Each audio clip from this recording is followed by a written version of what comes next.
Directors meeting for March 20th, 2018. Thank you all for being here with us today at City Hall as we go about the public's business. Madam Clerk, if you would, please read the roll. Director Hendricks, Director Richardson, Director Peck, Here. Director Hines, Director Wright, Here. Director Wyrick, Here. Director Campiris, Director Fortson, Here.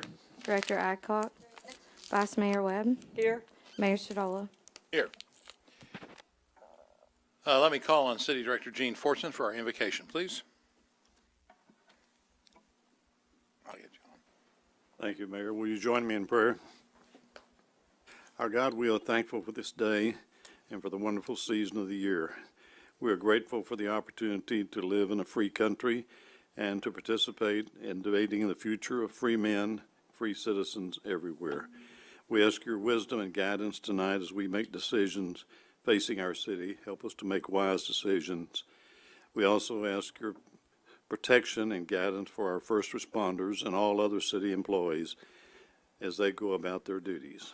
These things we ask in your holy name. Amen. Amen. Amen. If you would please join and stand and join me in the Pledge of Allegiance.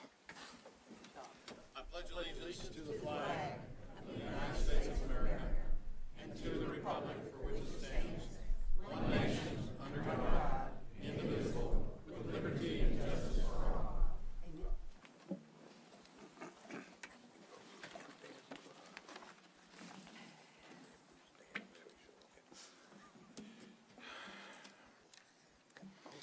The first item of business is to, as we're prone to do, to recognize our Boy Scout troops. We have Troop 24 with us. Mr. Jackson Turner is here. Mr. Turner? Young Turner, nice to meet you. And we've got citizenship in the community that he's working on. Glad to have you with us as we go about the city's business. Thank you.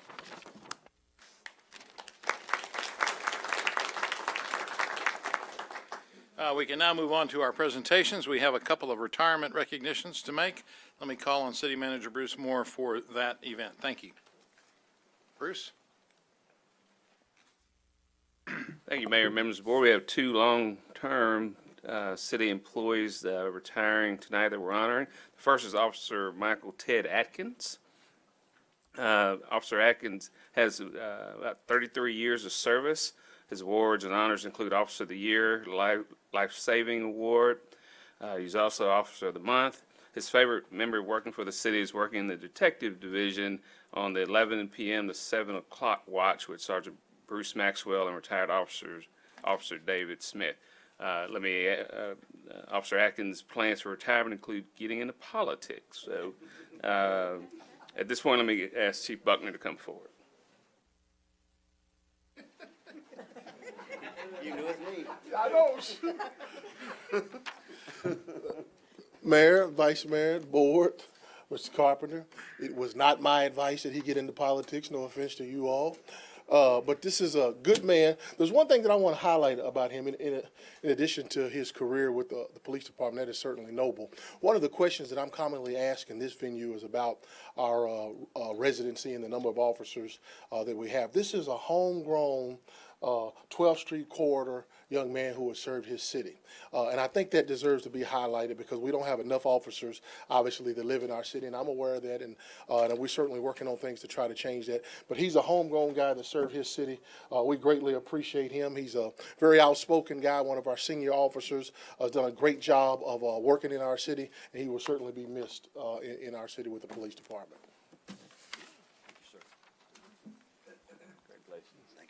On behalf of the City of Little Rock, congratulations, Officer Atkins, on 33 years of service to your city. Thank you, sir. Congratulations. And you got a tough mind. I do that. Thank you.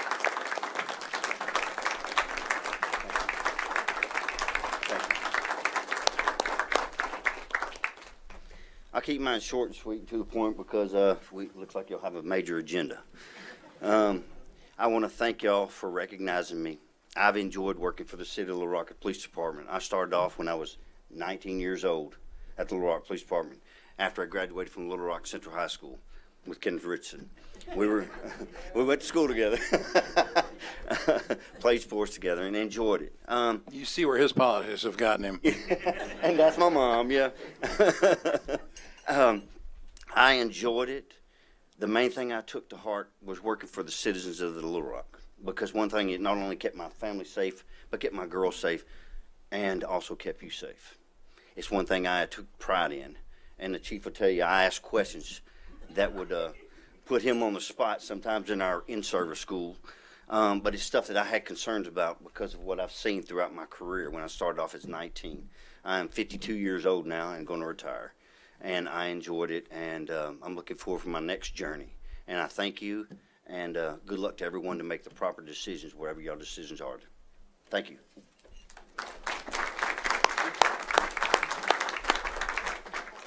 Director Hendricks, you have a comment? Chief, the comment that you just made about you really didn't know why policemen did not meet within the city, I'm sure you're aware, and the public is aware, that on 2 occasions I have brought that resolution, that ordinance to this board. So the answer is up here, okay? Thank you. Thank you. And it, Next, we have Captain D. Arthur Jordan with the Little Rock Fire Department. Years of service with the city, 32 years. His favorite memory of working for the city, I was walking in the MLK parade and approached 2 elderly African-American ladies. As I got closer, I noticed tears in their eyes. They said, "I didn't think we'd live to see our boys as firefighters." To see the proudness on their faces was heartfelt, and I've given them both hugs, thanking them for their sacrifice on our journey. Plans for retirement include travel, travel, travel. Let me ask Chief Hubbard to come forward. Good evening, Mayor, Vice Mayor, members of the Board of Directors, City Manager Bruce Moore. In my short stint as Fire Chief here in Little Rock, I've had the opportunity to speak, have one-on-one conversation with Captain Jordan, and he expressed to me that he was set to retire, and there wasn't no change in his mind. But he always appeared committed to the men and women of Little Rock Fire. And he was committed to this community for over 32 years. And to that, Captain Jordan, from the men and women of Little Rock Fire, we say thank you and enjoy your retirement.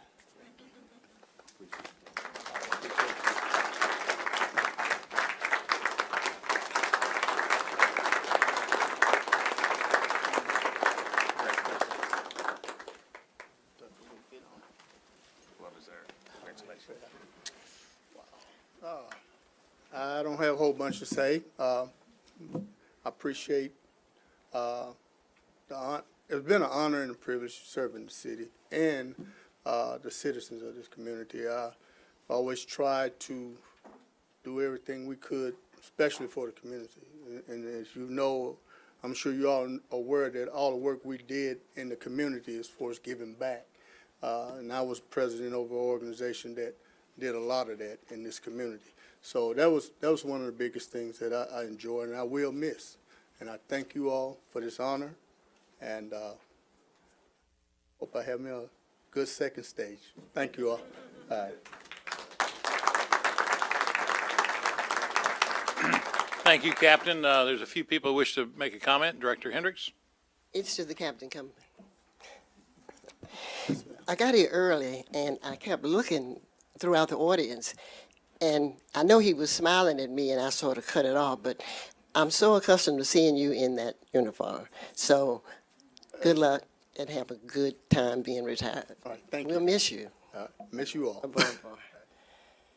Director Wright? Thank you. Captain?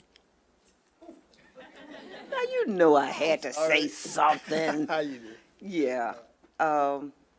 Thank you for your years of service, and thank you for being one of my constituents in Ward 6. And even though you're going to retire, I know I'm going to see you around the neighborhood. Of course. You're just that kind of guy. Yes. And I just want you to know how much I've appreciated over the years your friendship, your support, and the fact that you have dedicated yourself to the citizens of Little Rock. All right, thank you. You're welcome. All right.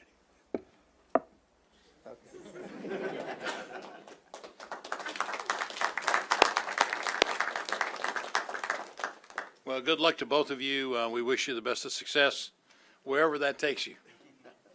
Okay, we can move on to the agenda now. We have a request to defer ordinance number 15 until April 3rd, 2018. This has to do with the adopting standards on duct testing and other energy conservation standards for residential structures. There's a motion and a second to defer this till April 3rd. Is there any discussion? Director Adcock. It's on number 19. Okay, we can, all in favor of the deferral indicate by saying aye. Aye. Opposed, say nay. The action is deferred. We can now move on to the agenda items 1 through 8.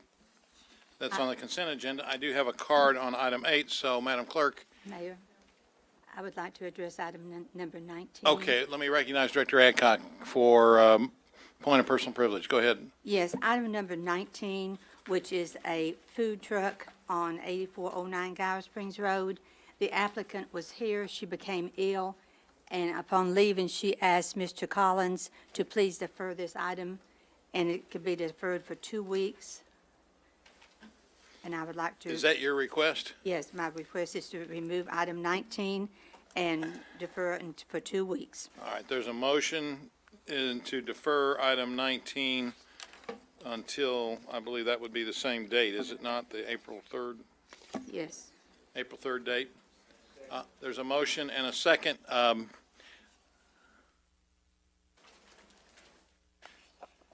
do have 5 cards of people who are here to speak against it, all of them to speak against the item.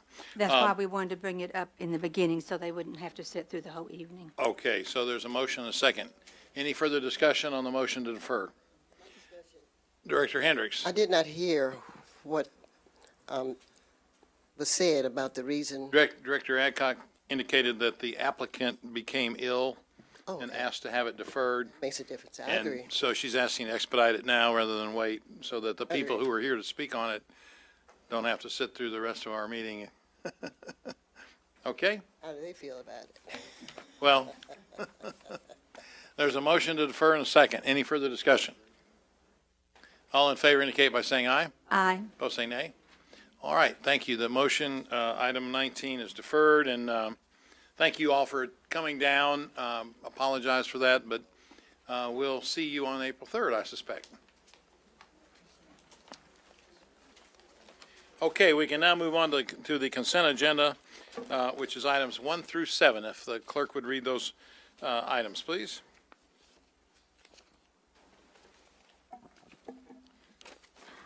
A motion to approve the minutes of the December 19th, 2017 and January 2nd, 2018 Little Rock City Board of Director meetings.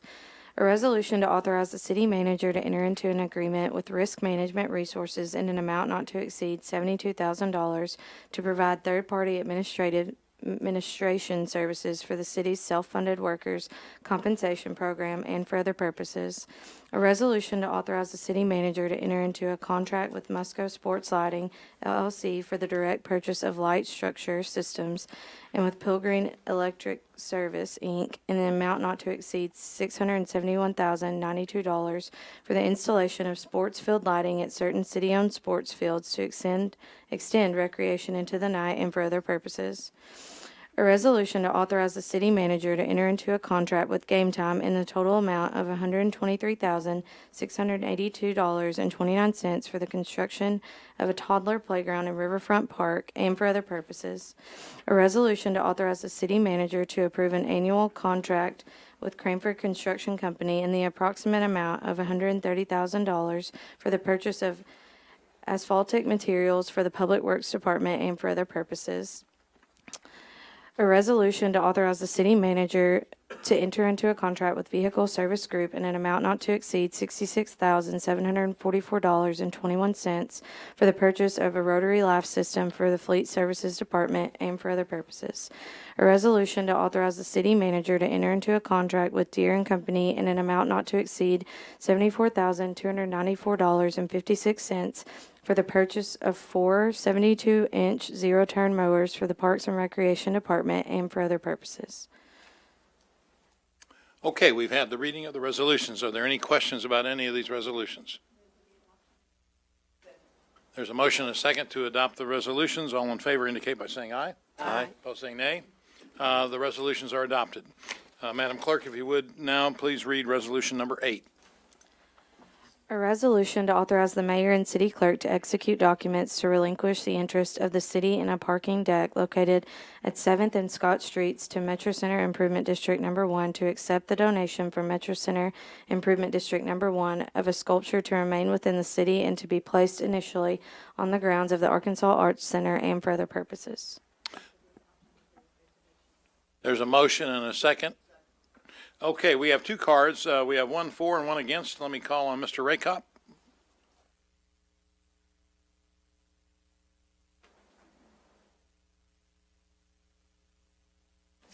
Good evening, Mayor and Board.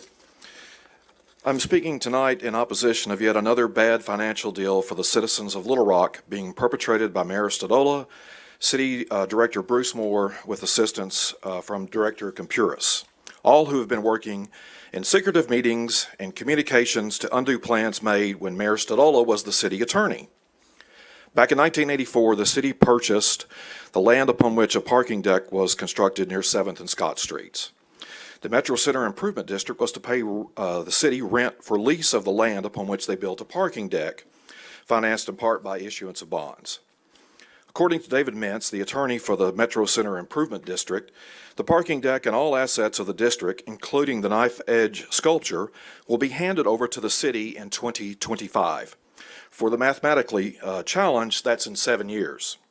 To date, the Metro Center Improvement District has not paid a dime of rent. According to conservative estimates, they owe the city over $3 million in back rent. They are in default, and according to Ordinance 14974, which deals with the lease agreement between the city and the district, the city can and should immediately take possession of the parking deck for non-payment of rent. Instead of protecting the city's interest, city leadership has struck a backroom deal to rob the city of a valuable asset and wipe out a huge embarrassing debt of an organization that is affiliated with financial supporters of the mayor and board members. The city manager sent a memorandum to the board concerning this matter and stated there was no fiscal impact with this shady deal. That cannot be further than the truth. The reason the establishment wants this to happen quickly is twofold. First, the mayor and his cohorts are in deep with Metro Center and Downtown Partnership, and they want to keep the Metro Center group from having to pay what they owe the city. They paint the exchange of a sculpture, the same one that will be handed over to the city in a few years anyway, for the land is a good deal. They're leaving out an important fact. The parking deck plays an important part in transforming the abandoned Donaghy building from an office building into a fancy apartment building. We know that from a newspaper report which states that the deck in question will be used by tenants of the building. The deck, although used by the Department of Human Services for overflow parking and some patrons of the Repertory Theater, was never a cash cow until now. Why does the Metro Center Group want this to happen now? Why does the city want to accommodate them and not wait until we get the deck and sculpture for free? It's because the Metro Center Group can sell the deck to the developer of the Donaghy building for a huge profit, and when the bonds are paid off, they can distribute money left over from the sale of the deck to area business owners in the old Metro Center area. The same owners that are chamber members and donors to the mayor and directors' campaigns for office. Do the right thing and do not vote for this resolution. Do the right thing for the city and its citizens. Be responsible financial stewards. Thank you. Scott Shalhorn, let me recognize you. You're next, please.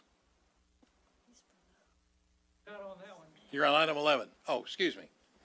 I apologize, Scott. Well, first of all, let me, since you've invoked my name on several of your comments, I hate to tell you you're mistaken on many of your positions. Number one, I did not become city attorney until March of 1985. I was not the city attorney back in 1984 when this bond issue was done. Number two is there any discussions that have happened on this item have been done in the meetings of the Downtown Partnership and the Metro Center Improvement District meetings. Number three is that while there may be money that is owed to the city for the land and a lease arrangement for it based on information we received from the city attorney, there's an appraisal that has been done on the Henry Moore sculpture of a minimum of $5 million. So if your number of $3 million is correct, and I'm not saying that it is, certainly the city comes out to the benefit of about $2 million in terms of that issue. And then lastly, the tax assessments that are paid by the Metro Center improvement owners, the owners of the property, and based on the statute, have the authority to sell those assets individually and to recoup the payments to themselves. In light of that, they have decided, and we have the understanding, that they have the interest of deeding back to the city of Little Rock, when those bonds are paid off in 2025, the deck back to the city of Little Rock. So we ultimately will become the owner of that. So, Mr. Rakop, I'm sorry that your facts are not accurate, but I want to make sure that the record is corrected and that the public who might be listening understand that this is actually a very, very good deal for the city of Little Rock. Director Hendricks, you're recognized. He has to come back to the mic. Is he talking to you? No, he's finished. Oh. Mr. Rakop, you're finished. Thank you. Is that not your signature, Mr. Snow? Oh, I can't see that far. Sorry. Well, that's all right. We'll all right. Have a seat, please. Yeah, don't let him. I don't know what the document is. It's approving a lease agreement. It's approving a lease agreement. Right, that's what I talked about, was a lease agreement that you signed in 1985. Okay. All right, very well. Okay. The thing that I wanted to ask, and maybe you have answered it, if what he was saying was the real truth and nothing but the truth. And No, I think there you're are coming- several misstatements that were made as it relates to the issue of the value and whether or not this is something that was done in secret. That's clearly not the case whatsoever. Okay, and my other concern is the article that was in the Democrat Gazette that talked about why are we losing money with the garage? Well, I couldn't talk about it because I didn't know anything about it. So can you help or explain to the public about the parking deck? Tom, why are you frowning? What you got to say? I was trying to figure out which garage you were talking about, Director The Hendricks. number one down there. The one that's with the money and we've been using it and where the statues are going to be. Talk about the statues. You know what lot I'm talking about now? Yeah, Okay. I understand now. I mean, So you didn't keep up with it, so don't comment. no, I kept up with it the whole time. There was an effort by the city and Metro Plan to make the downtown Little Rock area more viable for merchants. So they blocked up Main Street and they bricked it like several cities did. They put up some sculptures. They had a pond at one part. The building that used to house Moses Melody Shop, which I remember only because that's where I bought my first Beatles album, became a long building. There was a hope that some Tom, 50,000 people. that was not my question. Well, yeah, it is, because that was why the deck was built, to be able to provide parking for people that would come downtown to shop. It didn't No, happen. my concern is the cost. They said that we could maintain the lot. I don't know anything about it. It's just what I read in the paper. So that's what I was asking. Can you explain that? Can we keep that lot, ignore the sculpture and all that? That's what I'm asking you. We can keep the land and not take the sculpture. That's y'all's option. That's what this vote is about. Well, the lot is a part of that, the parking lot. The parking lot is, The but it public doesn't may not belong, know, but I the know. parking lot does not belong to the city. Okay, The city owns the land under the parking lot. okay. The land under the parking lot. Deck, yeah, under the parking deck. Oh, I'm finished. Director Campiris, you're recognized, please. Well, it is hard to think that this is not a win-win-win for everybody. First of all, if the bondholders, which is the group that's represented, went to the Metro Center Improvement District and said, sell our assets, they could sell the Henry Moore sculpture to someone in New York City and it's gone.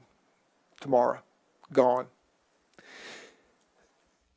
The biggest issue that the issue that no one recognizes is that there is a real legal issue about whether they owe us 20 or 30 years worth of rent or if it's capped at 5 years. And it would be a huge legal fight to decide that.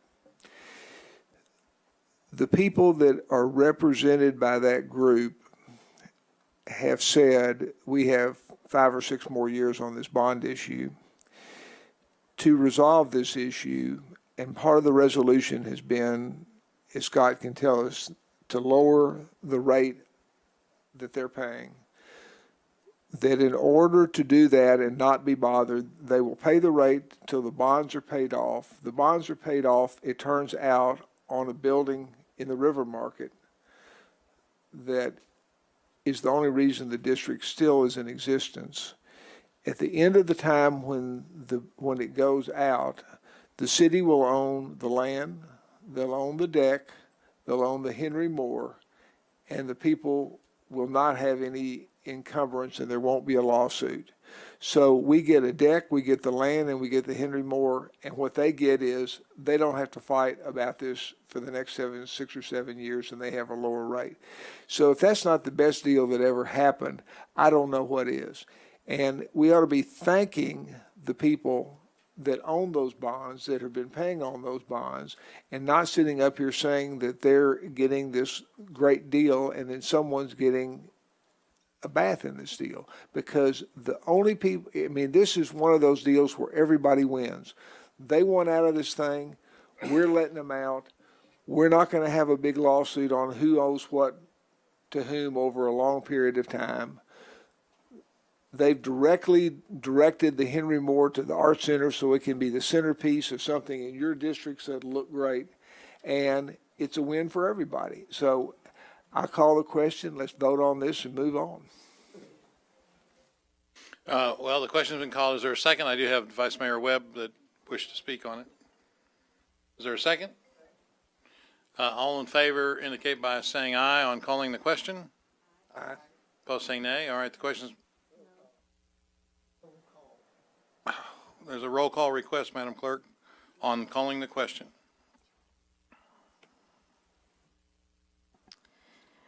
Director Adcock? Vice Mayor Webb? No. Director Hendricks? Director Richardson? No. Director Peck? No. Director Hines? Director Wright? No. Director Wyrick? No. Director Campuris? Yes. Okay. Director Fortson? By a vote of 3 to 5, the motion to call the question has failed. Let me go ahead and call on Director Campuris. Are you finished? I'm through. Vice Mayor Webb, you're next, please. Thank you, Mr. Mayor. And I just have a question, and I do appreciate that explanation because from the various things we've read and heard, it didn't seem clear to me that we get the deck, we get the land, and we get the sculpture. So that does seem really good. But I do have one more question. Okay. We were at several of us were at a meeting the other day, and somebody raised the point, I think they were from Housing Arkansas, that they were supposed to have gotten money had rent been collected. And so they were suffering because we never collected this money. Can somebody explain that? The city of Little Rock made a commitment in one of its bond issues to pay certain monies out of its CDBG funds for the Nant Hill Community Center, which I think was tied into that particular thing. When the bond issue was done a couple of years ago that took care of that, that issue was addressed and it had to be worked out both between the city and HUD, and it was done by bond counsel.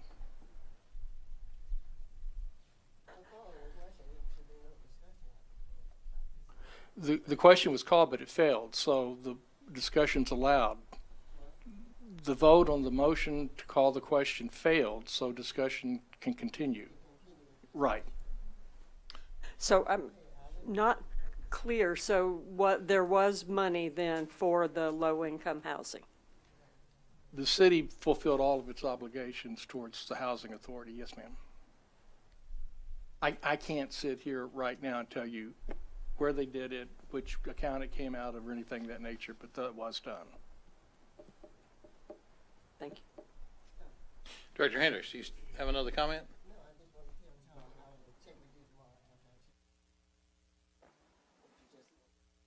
Okay, About the motion? that concludes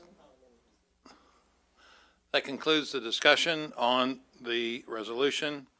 Is there a motion to accept the resolution? I think we've had that, didn't we? Mm-hmm. And a second. All in favor of the passage of the resolution indicate by saying aye. Aye. Opposed, say nay. The resolution is passed. All right, we can now move on to the grouped items 9 through 17. And we have people who wish to speak on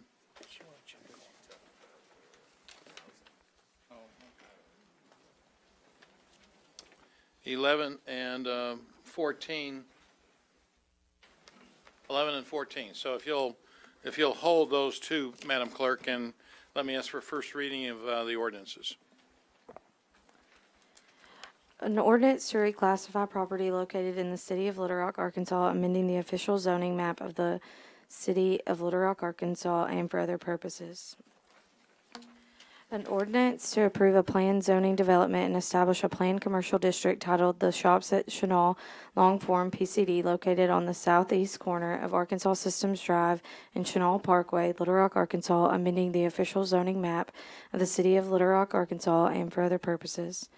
An ordinance to approve a planned zoning development and establish a planned commercial district titled Plantation Services, short form PDC, located at 18305 Lawson Road, Little Rock, Arkansas, amending the official zoning map of the city of Little Rock, Arkansas, and for other purposes.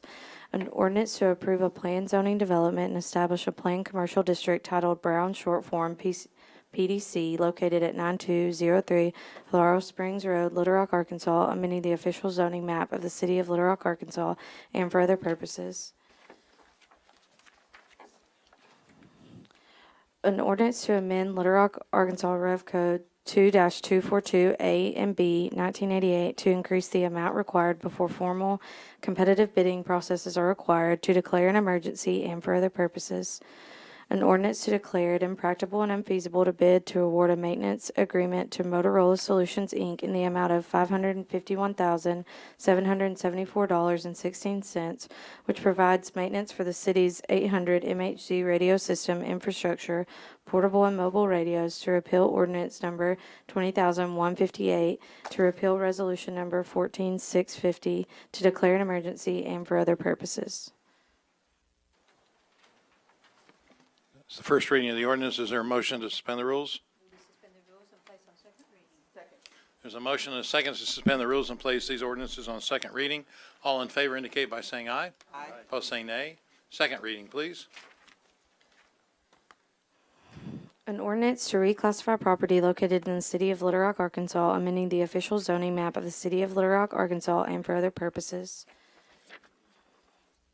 An ordinance to approve a planned zoning development and establish a planned commercial district titled The Shops at Chenal Long Form PCD, located on the southeast corner of Arkansas Systems Drive and Chenal Parkway, Little Rock, Arkansas, amending the official zoning map of the city of Little Rock, Arkansas, and for other purposes. An ordinance to approve a planned zoning development and establish a planned commercial district titled Plantation Services, short form PDC, located at 18305 Lawson Road, Little Rock, Arkansas, amending the official zoning map of the city of Little Rock, Arkansas, and for other purposes. An ordinance to approve a planned zoning development and establish a planned commercial district titled Brown, short form PDC, located at 9203 Laurel Springs Road, Little Rock, Arkansas, amending the official zoning map of the city of Little Rock, Arkansas, and for other purposes. An ordinance to amend Little Rock, Arkansas Rev Code 2-242A and B, 1988, to increase the amount required before formal competitive bidding processes are required, to declare an emergency, and for other purposes.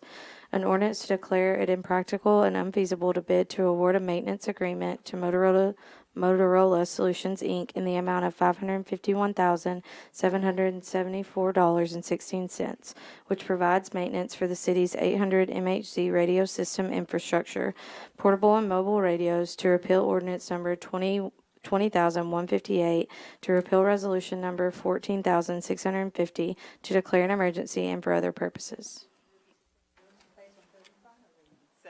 There's a motion and a second to suspend the rules and place these ordinances on third and final reading. All in favor indicate by saying aye.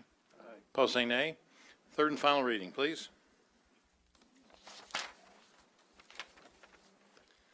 An ordinance to reclassify property located in the city of Little Rock, Arkansas, amending the official zoning map of the city of Little Rock, Arkansas, and for other purposes.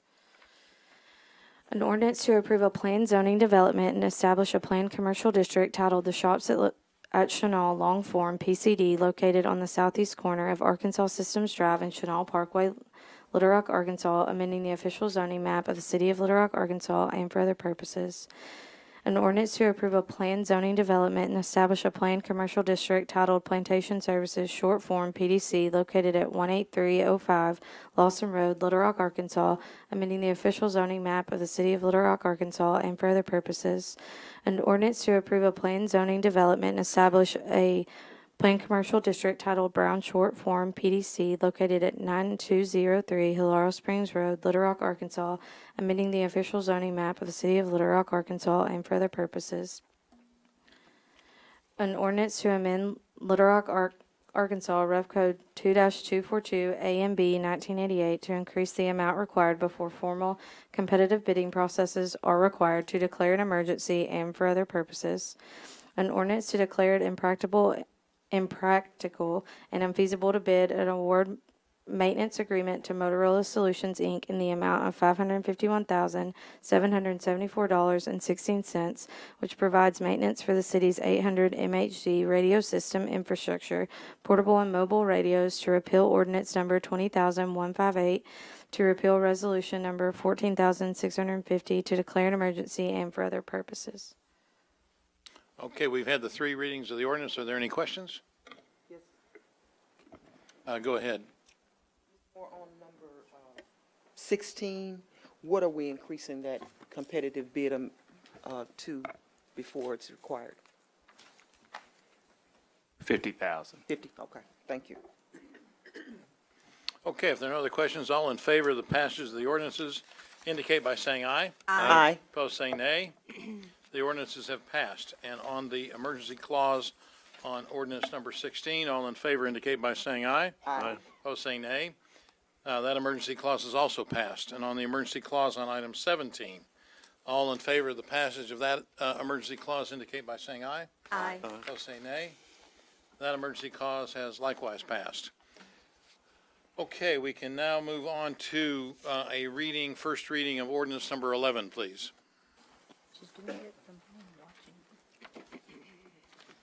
An ordinance to approve a planned zoning development and establish a planned office district titled the United Methodist Foundation of Arkansas, revised short form PDO, located at 5300 Evergreen Drive, Little Rock, Arkansas, amending the official zoning map of the city of Little Rock, Arkansas, and for other purposes. Is there a motion to suspend the rules and place this on second reading? So move. Second. All in favor indicate by saying aye. Aye. Opposed, say nay. Second reading, please. An ordinance to approve a planned zoning development and establish a planned office district titled the United Methodist Foundation of Arkansas, revised short form PDO, located at 5300 Evergreen Drive, Little Rock, Arkansas, amending the official zoning map of the city of Little Rock, Arkansas, and for other purposes. Move to suspend the rules and place on third and final reading. Second. There's a motion and a second to suspend the rules and place this ordinance on third and final reading. All in favor indicate by saying aye. Aye. Opposed, say nay. Third and final reading, please. An ordinance to approve a planned zoning development and establish a planned office district titled the United Methodist Foundation of Arkansas, revised short form PDO, located at 5300 Evergreen Drive, Little Rock, Arkansas, amending the official zoning map of the city of Little Rock, Arkansas, and for other purposes. Okay, I have one card that wishes to speak in favor of this item. Mr. Shalhorn, do you wish to come forward? Thank you. Good evening. I submitted a card just in case someone stepped up and said was in opposition of the matter. So unless there are questions from the board, I will step back and let matters proceed. Thank you. Okay, we've had three readings of the ordinance. All in favor of the passage of the ordinance indicate by saying aye. Aye. Opposed, say nay. The ordinance is passed. We can now move on to item 14, and let me ask for first reading of item 14. An ordinance to condemn certain structures in the city of Little Rock, Arkansas as a structural fire and health hazards, to provide for summary abatement procedures, to direct city staff to take such action as is necessary to raise and remove said structures, to declare an emergency, and for other purposes. Move we suspend the rules and place on second reading. Second. There's a motion and a second to suspend the rules and place this ordinance on second reading. All in favor indicate by saying aye. Aye. Opposed, say nay. Second reading, please. An ordinance to condemn certain structures in the city of Little Rock, Arkansas as structural fire and health hazards, to provide for summary abatement procedures, to direct city staff to take such action as is necessary to raise and remove said structures, to declare an emergency, and for other purposes. Move suspend the rules and place on third and final reading. Second. Oh, I guess she did. There's a motion and a second to suspend the rules and place this ordinance on third and final reading. All in favor indicate by saying aye. Aye. Opposed, say nay. Third and final reading, please. An ordinance to condemn certain structures in the city of Little Rock, Arkansas as structural fire and health hazards, to provide for summary abatement procedures, to direct city staff to take such action as is necessary to raise and remove said structures, to declare an emergency, and for other purposes. I have a question. All the lights are on. All right, we've had the three readings of the ordinance. Director Hendricks, did you wish to comment? Ward 1, one of the addresses has 3, I think, something, but they all are on Ward 1. But I'm curious to know who asked that this be separated from the regular agenda. I know I didn't. We have cards that wish to speak for it, so that's why. No, the cards do not separate it out from the total agenda. Yes, ma'am, they do. What? When we have cards that wish to speak on someone, we do not read them grouped. Well, I've been here 11 years.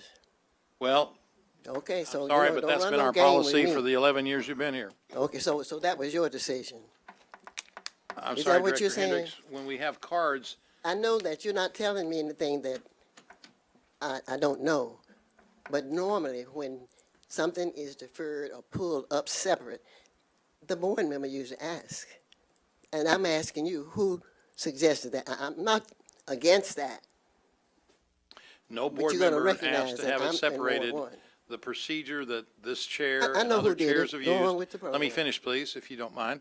The procedure this chair has used is that when you have Well, several sure. cards that wish to speak either for or against a matter that was otherwise going to be grouped, we pull the ordinance to read it separately, which is what we've done.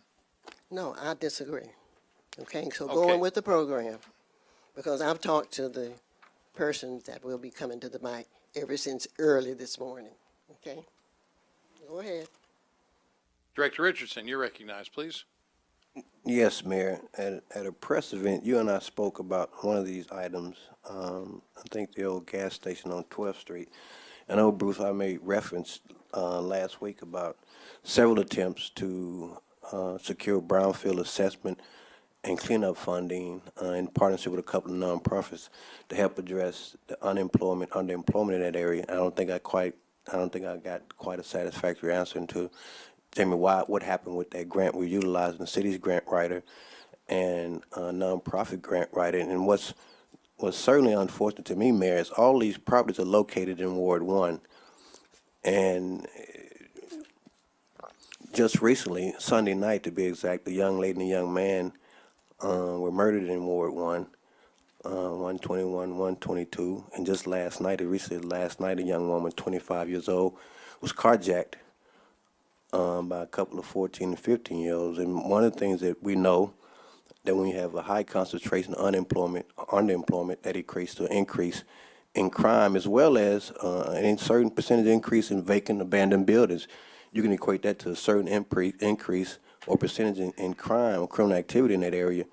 And to me, once again, it still gets to be real disturbing that we're equating tearing down buildings with improving neighborhoods, particularly buildings that we don't decide to tear them down until 4 or 5 years as we declare them vacant and unsafe. To me, that's an idiotic approach to us addressing community building, which is one of the things we recognize that both gangs and crime is strongest and where a sense of community is weakest. So somebody please help me. Mayor, you and I talked about the one on 12th Street on Thursday actually. So can you give me an update, Bruce, or someone about our progress or lack thereof with respect to the brownfield assessment and cleanup grants, that we're going to use those grants to employ people in those neighborhoods to help clean this site up and improve this site so it could be available for some sort of business. Director Richardson, I was aware that there had been an attempt to apply for some brownfields dollars. The city didn't own the building, the property, so I think we were just more in an assisting role. And I can let Mr. Givens come forward, and if you want to talk about the history of this building and the conversations and dialogue we've had, if that's your pleasure. That's not necessary. We didn't own the building. I know we've been trying this for well over 10 years. And have we approached, I guess this is one question you can ask, have we approached the owner with respect to any kind of? Yeah, if Mr. Givens could come forward, he'll be able to give a summary of our dialogue with the owners.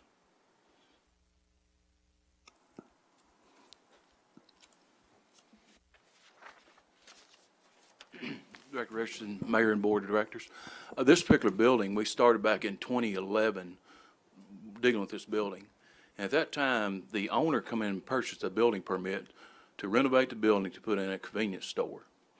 Well, they never did complete the project, just stopped. So we sent additional notices. We sent 3 additional notices to them about this building. Well, each time they'd come in, we talked to them about the structure, and they said, well, we're going to finish the building. Well, that never did happen. So we just got to the point where it's 2011 we started. Here we are, 7 years later, and we're still in the same situation with it.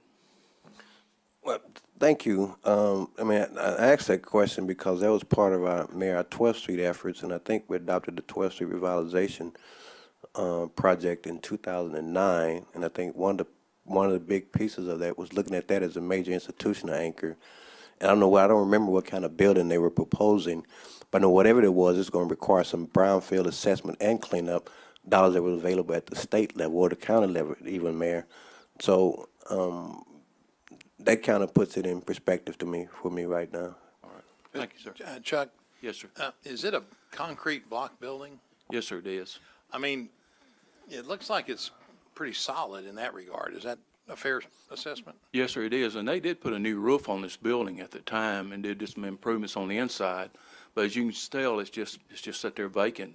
Well, we have lots of buildings, unfortunately, that have sat vacant. I could Yes, sir. show you a couple that if we were taking that approach, Yes, sir. We got some buildings on Main Street still that are waiting to be renovated, Yes, sir. but have been vacant for quite a while. I guess my question is do we have code violations on it? Have they been in court? No, sir, they have not been in court. Because our normal procedure is to send an unsafe notice to them, give them 15 days to act on the structure. And if not, we will move forward with the recommendation for condemnation. And we did that on, like I said, 3 different occasions with this building. And we got promises that the building would be finished, but it just never got to that point. Are there code violations that exist to take it into court to try and get the owner to either do something, or if we get some sanctions on it, we could go in and do a foreclosure action on our. We certainly on our could cite liens? them for, unsafe, along with the property maintenance code not being maintained. Don't we do that on others? Well, with the commercial, it's a little different with the housing, where they do cite people. Well, most of the time, what we do, we send notices to them, and then we bring them to the board for, official condemnation. Then we move forward with either, demolition. Okay. All right. Would thank you. staff be supportive of, Bruce or Chuck, would staff be supportive of such a recommendation? I've got a bunch of cards that want to speak on these items, so, before we ask those questions, can Got we you. try and hear from our citizens? Director Wright, let me call on the other directors, and then let me call on this. I think there are some citizens that probably wish to speak on this. Okay, well, I will, of course, defer to Director Hendricks. This is her ward, and Director Richardson because of the 12th Street corridor. But with this press conference that you all have just had, talking about trying to breathe new energy into that corridor, wouldn't it seem logical to leave this building alone? It doesn't look that bad. I've seen a whole bunch of more stuff that need to be snatched down, and like this house on Bryant Street that I can't get tore down. But to me, if there's a structure there, it's a block building, they've got a new roof, I don't see why this couldn't stay until you all see what you can get done with this new energy that you're trying to breathe into 12th Street. Now, of course, as I said, I will defer to Director Hendricks and Mr. Richardson, but this doesn't make a lot of sense to me. We don't have a lot of money to be taking down commercial buildings. And this is one that's, I've never been in it. I've been bad by it, but I have not been in it. But we got stuff look a whole lot worse than this. That's just my 2 cents worth. Director Hendricks, you're recognized, please. She was a little ahead of me. That's what I would suggest, is that this item be withdrawn because it is in Ward 1. I started to hit Ken for comment. This is not his ward. And they know I will jump all over any of you when you start stepping over here. Okay? So I'm asking that this be withdrawn. Well, I've got some cards, so before we take that as a motion, let me ask these citizens to speak, please. Mr. Muse, let me call on you first, please. Thank you, Mayor, Vice Mayor, Board. Appreciate you giving me this opportunity, Mr. Moore, to speak. I am against this structure being on the demolition list. That's very near Forest Hills by 1 block. I serve on the 12th Street Jumpstart Committee, Steering Committee, and we have had lengthy discussions about utilizing that building for other purposes, one of which is a restaurant. And I would appreciate very much if you would consider taking this off for a period of time of maybe 9 months until we can get further into detail with the owner. I understand that Mr. Giles is representing the owner, the new owner, and he wishes to renovate the building into a use that would be good for the neighborhood. So that's why I'm here, is to ask you to remove it and give us an extension of at least 9 months to make that happen. Thank you, Mr. Muse. Let me call Mr. Giles, please. Thank you, Mayor, members of the board. I'm Steve Giles, and I'm an attorney, and I've been given authorization of agency, and I provided that to Jamie Collins. So, and I just got into this over the weekend, actually. But I spent quite a bit of time in the building, 3724 West 12th Street today with the owner. His name is Mohammed Yafai of Yafai Investments. He's here to speak. My understanding that his company had some financial issues back in 2012 when they started on this project. They have since worked those out. He has financing. He's committed to do the repairs and the remediation as necessary to get this into habitable condition.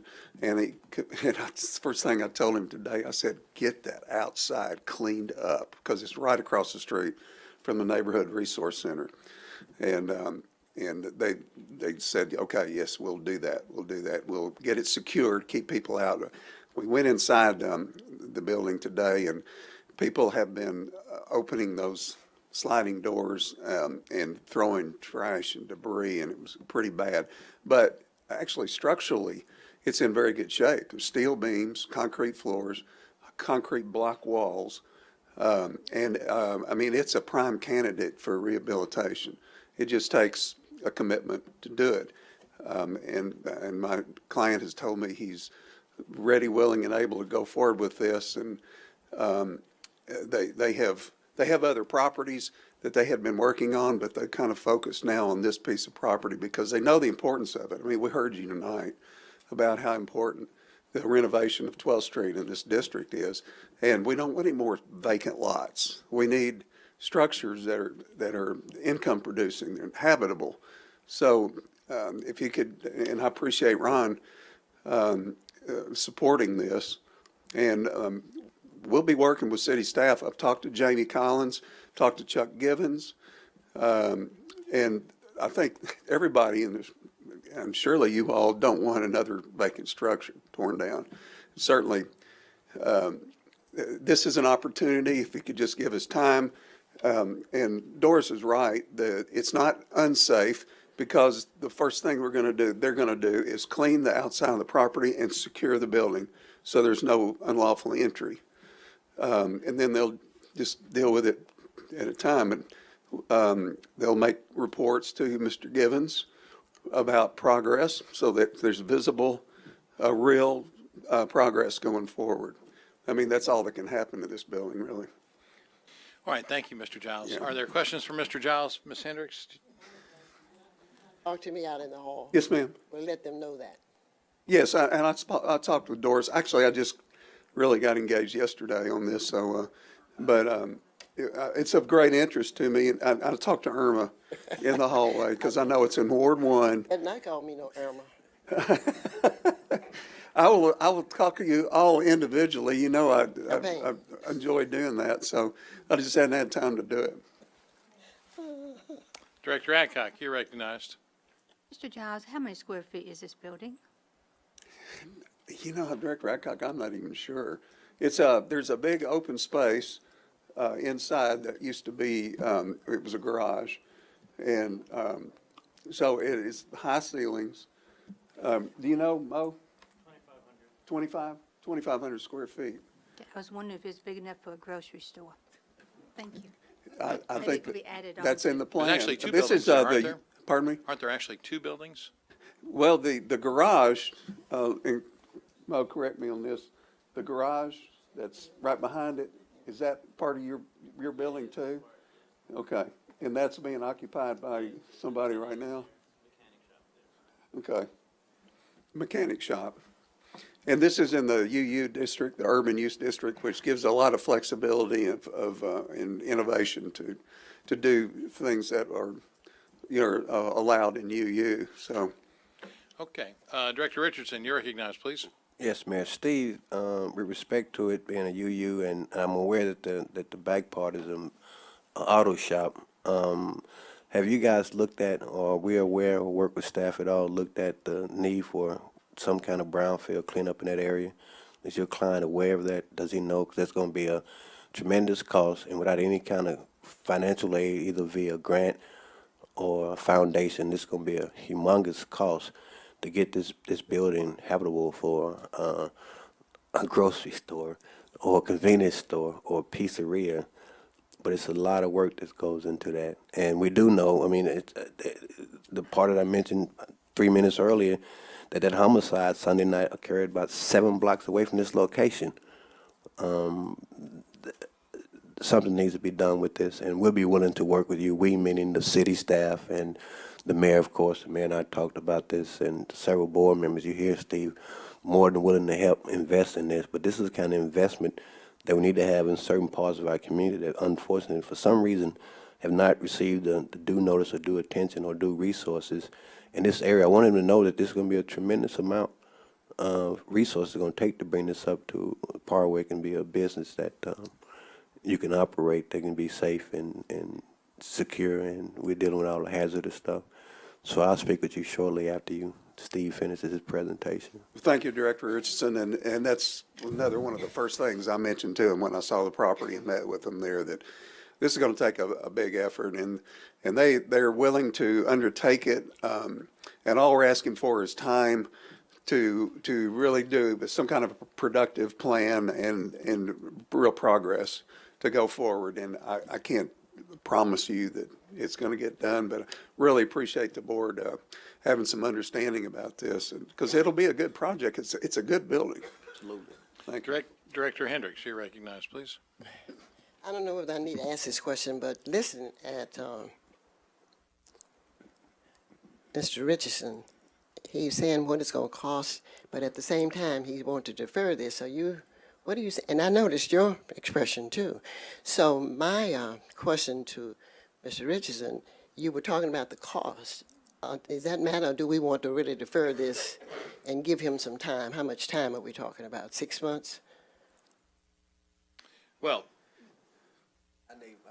let me he was talking take about that it. in order, but let me ask first of all, thank you, Mr. Giles. Thanks. I think that concludes the questions for you, but I've got 2 other cards here, Belinda Jeffries and Shanine Sloan and James Duffy. Do you wish to speak on this item, this particular property, or a different property? 29th and Martin Luther King. 3724. Yes? They're separate. They are separate. Different That's properties, okay. Right. All right, so Director Wright, do you wish to speak on this item?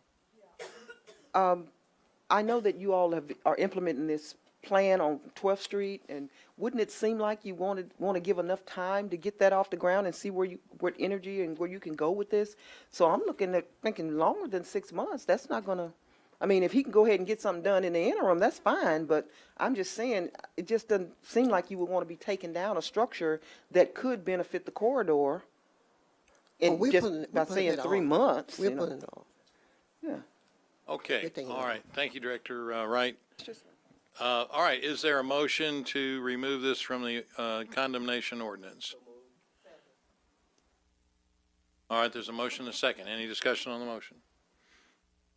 Hearing none, all in favor indicate by saying aye. Aye. Opposed, say nay. Well, there was no time put on it, so.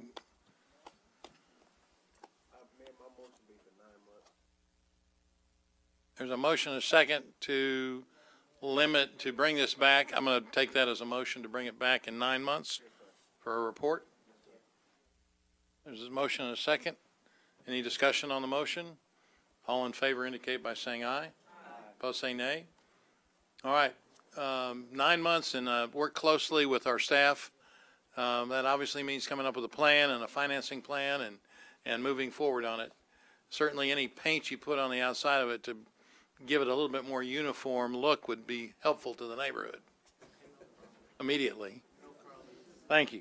Okay, I've got 3 other cards on this ordinance as amended now. Belinda Jeffries and Shanine Sloan, are you together on this item? Yes, we are. For 2901 MLK. Come forward, please.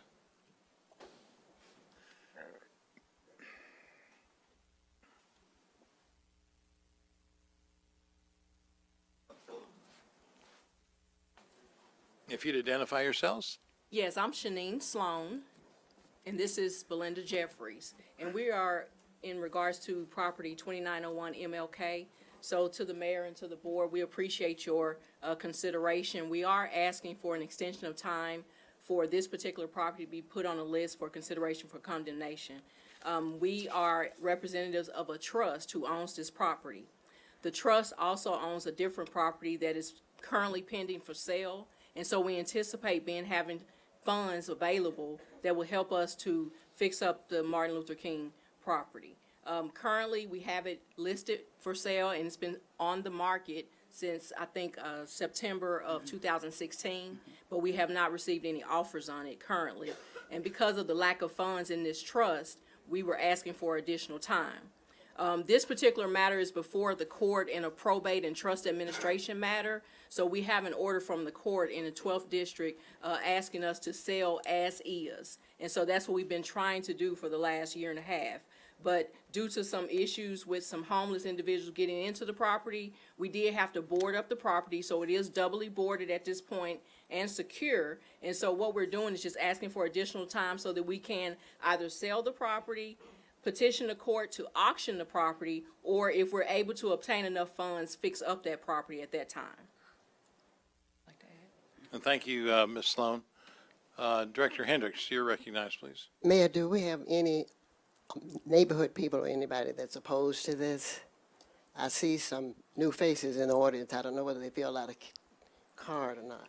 I've got 2 other cards, one that wishes to speak against one of these items being condemned, Mr. Duffy, and then I have a card from Mr. Henry that wishes to speak for the But no one, condemnation. no I'm not one, sure which one. no one against 2901? I accidentally checked the wrong box. You're against? You're in favor of what? Of the ordinance of condemnation. That's what I have. You're in favor of it. Are you speaking about one of the properties specifically? 2901. Okay, I'll recognize you in just a minute. Okay. Okay, are there any questions for Ms. Sloan or Ms. Jeffries? Okay, thank you. If you'll go ahead, Director Hendricks. The only, I have talked to Mrs. Jeffries. Jeffries, I want to use that person name. I talked to her at length today and suggested some of the things that this board may consider. So it's left up to you all. The building is in bad shape. The neighborhood residents, the organization is opposed to this house, so it's how you all vote. And I'm like you, I'm campaigning too. People vote for me out there, and I would have to support my constituents. Ms. Jeffries? I'm gonna be honest about it. I ain't shame at all. The building has not been, I had to board the building several times, but it's been broken into in 2014, and that's why that one side of the building is trying to crack up. In 2015, and we called the police about that, and then we've got it double boarded where nobody can get in. The building has been secured since December of 2016. Nobody has been able to enter or exit the building except for with a key, myself, since 2016. And we had not had the funds to fix up the structure that was breaking off the south side of the building. But now we are at a point where some funds have come in just March the 9th, where if we could be extended some time, we would like to improve the structure. Okay, thank you. Thank you, Ms. Jeffries. Director Wright, you're recognized. Thank you. Mayor, my question for staff is there any historic significance to this building? Because I know it's been there forever. Since 1945. So is it on the historic register? Is anybody? It has not been it's not on the registry, but it has not been applied for that. I've never. What was it originally built as? A real estate company, a 6-complex building. Grocery store? It's built in Okay, I don't so know Mr. about Moore, the have we had our staff research this? We have, it's not on the registry. It's no historical significance. Is there any historic significance to salvaging it? It has on the front of it Murphy, and I was making an attempt in the National Registry of Historical Places, filling out application to find out if it had any significance. Buildings But older than 50 years can be considered eligible. It's not a guarantee that it would be. But this is not 50 years. Oh, yes, it's more than 50 years. 1945. I thought she said 45 years. Okay. 1945. 1945. And the building is completely bricked all the way around. The only reason why that there may be a structure separating from the building is an aluminum structure that was extended on it to maybe because of the tornado or something, made it kind of separate from the building. But that's something that can be pulled down if that's something that I need to do.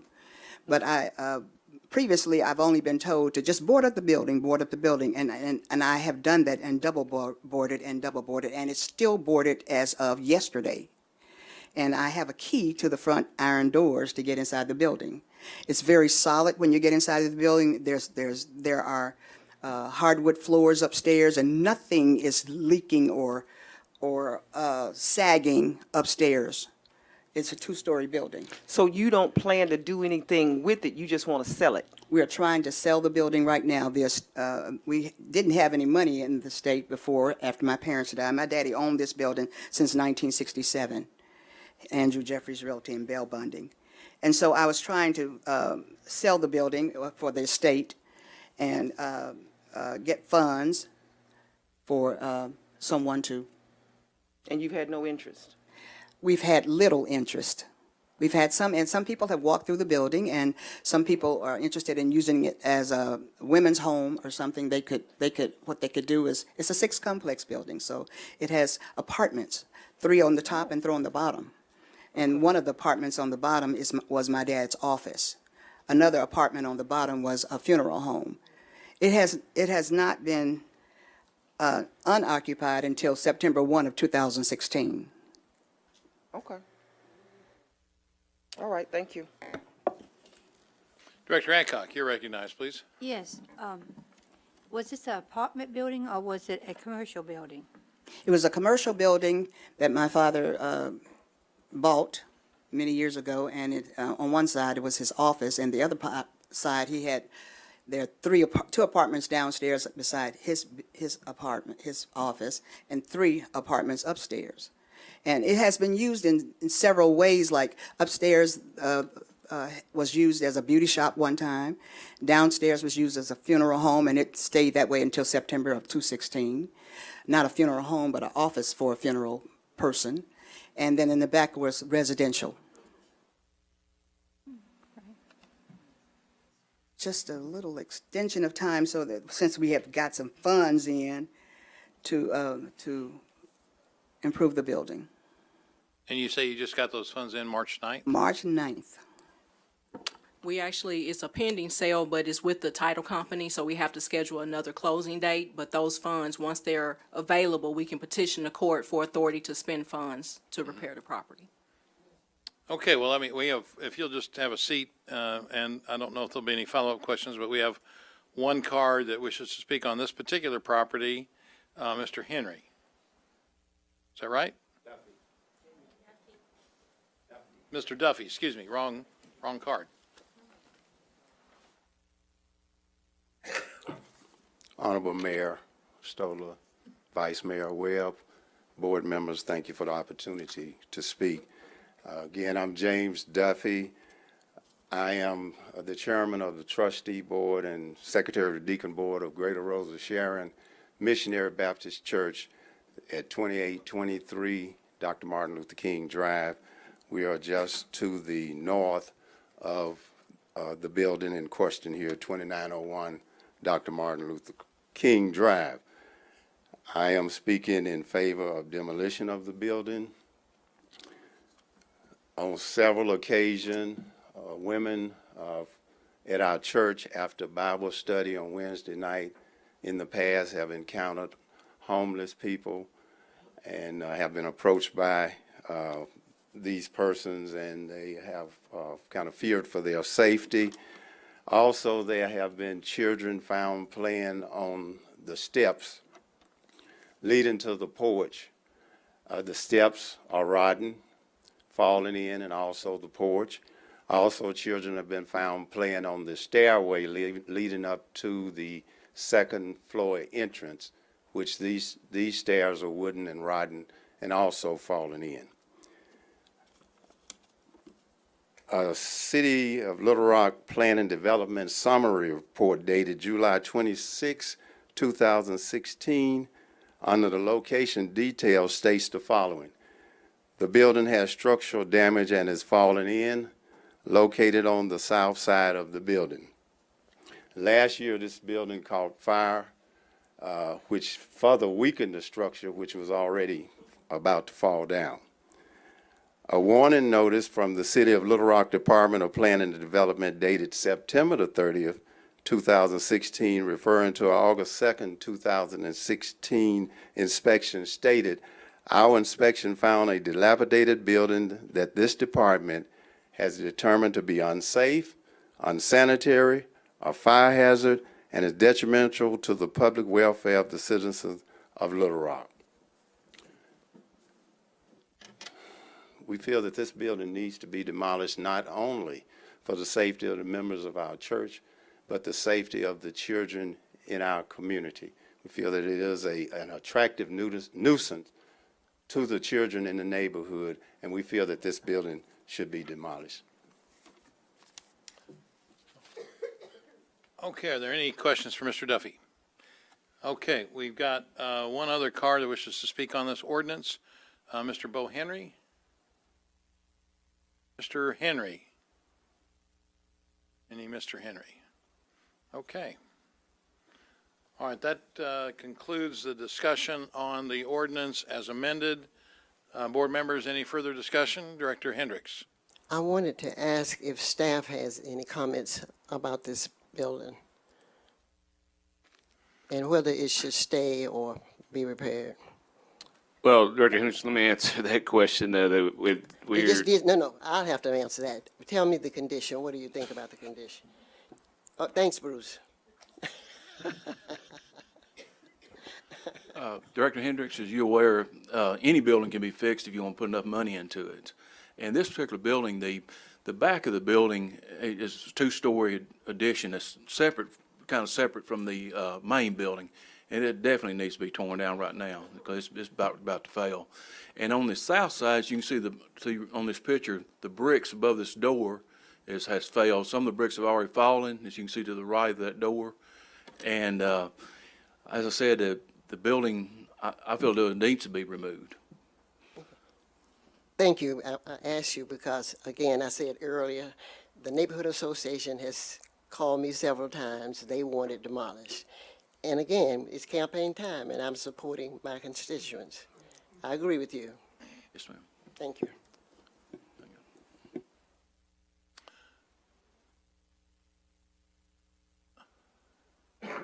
Okay, that concludes the discussion items. We've had the three readings of the ordinance. All in favor of the passage of the ordinance as amended, indicate by saying aye. Opposed, say nay. The ordinance has been approved. Let the record reflect Director Richardson is voting present.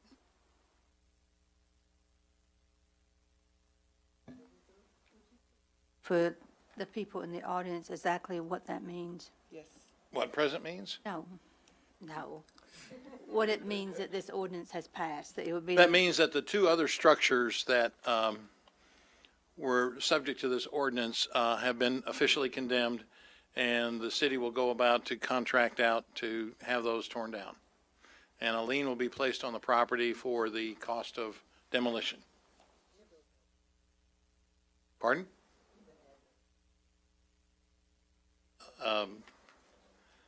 Well, it was the one on Martin Luther King and the one on Asher Avenue. Asher Avenue and 28th Street, I believe. Pardon? Is Martin Luther King to be demolished? Yes, I Yeah. said the one on Martin Luther King and the one at 4200 Asher Avenue. Yeah.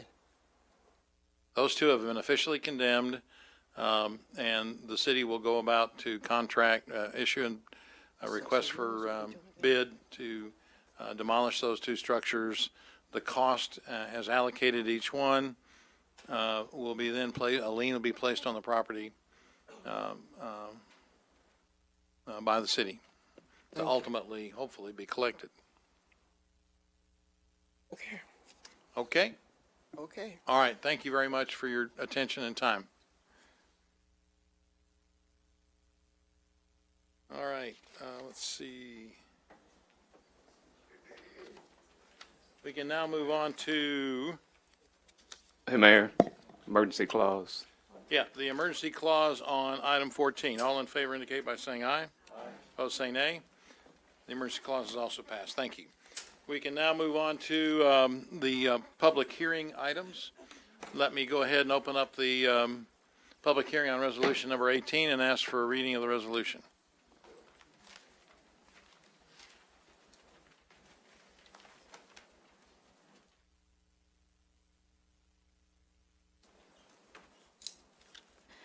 A resolution to approve the inclusion of code enforcement activities to amended sources and uses of funds provided in the 2017 CDBG Home and HOOPA funds from the U.S. government and for other purposes. There's a motion and a second to adopt the resolution. All in favor indicate by saying aye. Aye. Opposed, say nay.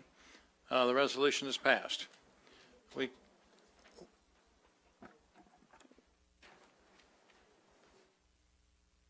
Is there a question, Director Wright? Oh, excuse me. Let me go ahead and close the public hearing. The resolution is passed. We have another public hearing. Let me open up that resolution, or that public hearing on item 20 and ask for a reading of that resolution. That was deferred, no, I'm sorry. 20. Mayor, this is the one we discussed this afternoon. If you want to read the various ordinances and then do the hearings one at a time after that, you could have the three readings. Now let's just go ahead with the reading of resolution 20. A resolution to rescind the Little Rock Planning Commission's action in approving a conditional use permit to allow a multi-sectional manufactured home on the R2 Single Family District Zone property located at 13324 Colonel Glen Road and for other purposes. Okay, I've got I've got several cards. I've got 5 cards, all who wish to speak, I believe, against the conditional use permit. I'm not sure they signed the cards accurately, but that's one of those problems about what yes is. Yes means no and no means yes. So let me call on Bobby Highfield, please.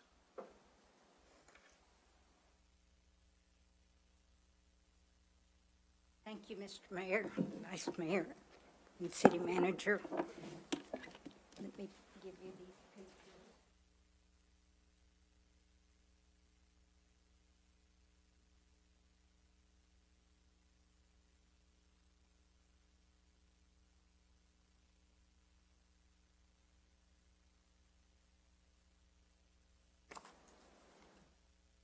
Those are pictures of the piece of property that we're talking about.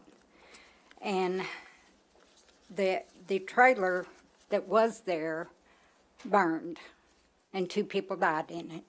That's just one of the many things that happened to the trailer. But then this double-wide trailer has been moved in. The lot has not been cleaned up in years. The garage that's there, you can see, looks just like it did like back in June or July when the house burned. And I'm also going to, well, I want to tell you, the trailer is not the problem. The people that live in it, I mean, the trailer is an eyesore. It's the only trailer in the neighborhood. Everything else is single-family houses. But that piece of property has had 54 911 calls to it. And my husband and I were on the volunteer fire department out there. We never had a piece of property that had even half that many calls to it. And you can see from this list the number of calls. And I've got these from the sheriff's office. If you just give that to the clerk, we'll Total make of proper note of it. Causes deals with a manufactured home, and manufactured homes are protected properties under the Fair Housing Act. I want to let the board remember that this is a land use question. It's not a question about the cause. If you look at those calls and start breaking them down, many of them are emergency calls for ambulance help and otherwise.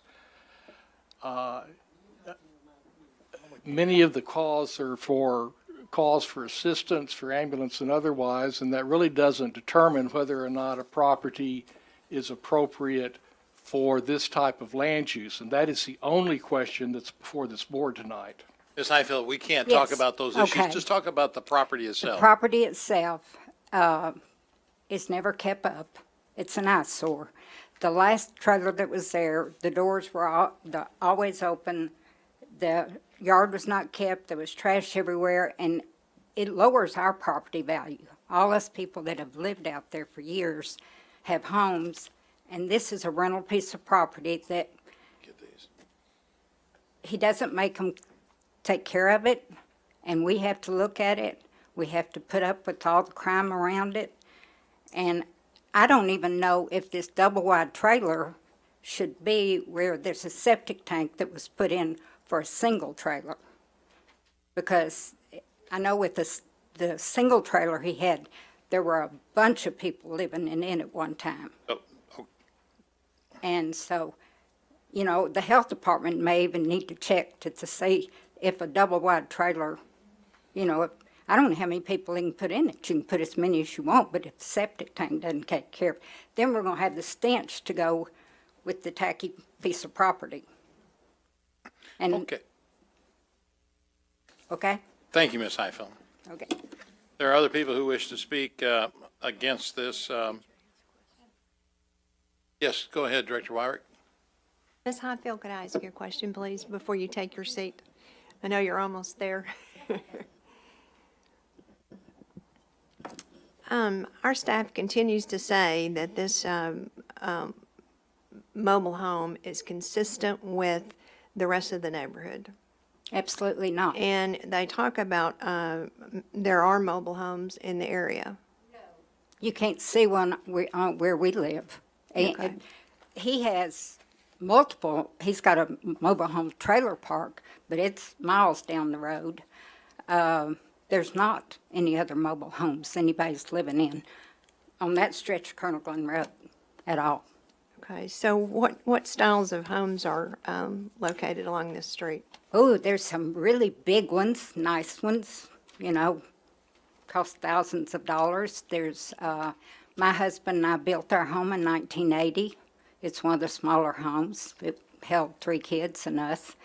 My daughter lives in a home that was her grandmother's. It was built in the 30s that they've totally remodeled, or that's when they bought the property. Mr. Wallace that is here, he has a big, nice home, brand new home, that his house burned and he replaced it. And then we have 3 really big homes up on Colonel Glenn. Is there a mobile home on this street? Yeah, his. Okay, thank you. There is a mobile home and it's his. Thank you.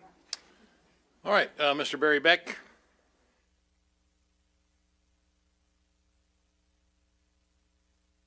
Mayor and Vice Mayor and Board, thank you for letting me speak. I live in one of those homes that's just adjacent to this lot, or this home, and all of the homes that surround this, I would say the vast majority of them have a value of about $300,000 and up. I happen to live in one of the larger homes there, and it has $1 million value. And I have to look at this piece of property. But the point of this is that there are no mobile homes anywhere along here. A single mobile home was there, which was pretty much shouldn't have been lived in because of the quality of it. Now it's a double wide. How you got permission to put a double wide where there was a single mobile home, I don't know, but it happened. But the point of this is this thing is within about 2,500 feet of the city limits. And within a period of about 12 more months, there's a group of people who are trying to annex that, and I'm part of that. We're going to annex that area into the city of Little Rock. And we're going to now have a mobile home inside the city of Little Rock. And I know the city's, current rules say no mobile homes within the city of Little Rock. At least that's what I was told. Is that true or not? Not exactly. This is not a question of whether a manufactured home can go on this site. A single wide can go in now. The question is whether to make this a double wide. That's what triggered the conditional use permit review. Okay. I mean, I don't know what else to say other than when this area gets developed, and I have 150 acres there, and when this gets developed and it begins to look like Woodland's Edge, which is the neighborhood next to us, this is going to be right in the center of it, and it's going to be part of the community. But you understood what Mr. Carpenter said. It's currently zoned for a single wide. It is. All yes. right, I just so guess you it is. understood. Well, Okay. if a single wide has to go in, then so be it. But certainly the septic doesn't qualify for a double wide. I know that. But if it has to go in as a single wide, I guess, or single, that's what it's going to have to be. But we've already had 3 arrests from someone living either under or around that house in the last 4 days. So be it. That's all I have to say. Thank you. Thank you, Mr. Beck. And you know that this has to do with the land use issue and, yeah. Okay. Mr. Wallace.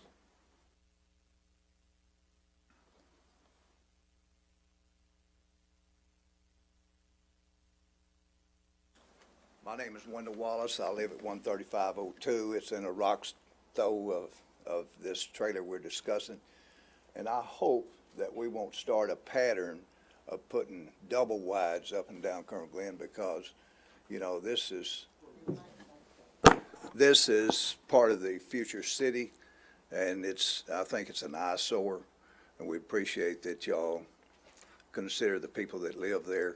Our taxes is pretty high, and I don't think that we can continue to pay that kind of tax if we're going to put double wides down there. Thank y'all for listening. Thank you, Mr. Wallace. Thank you. Mr. Mann.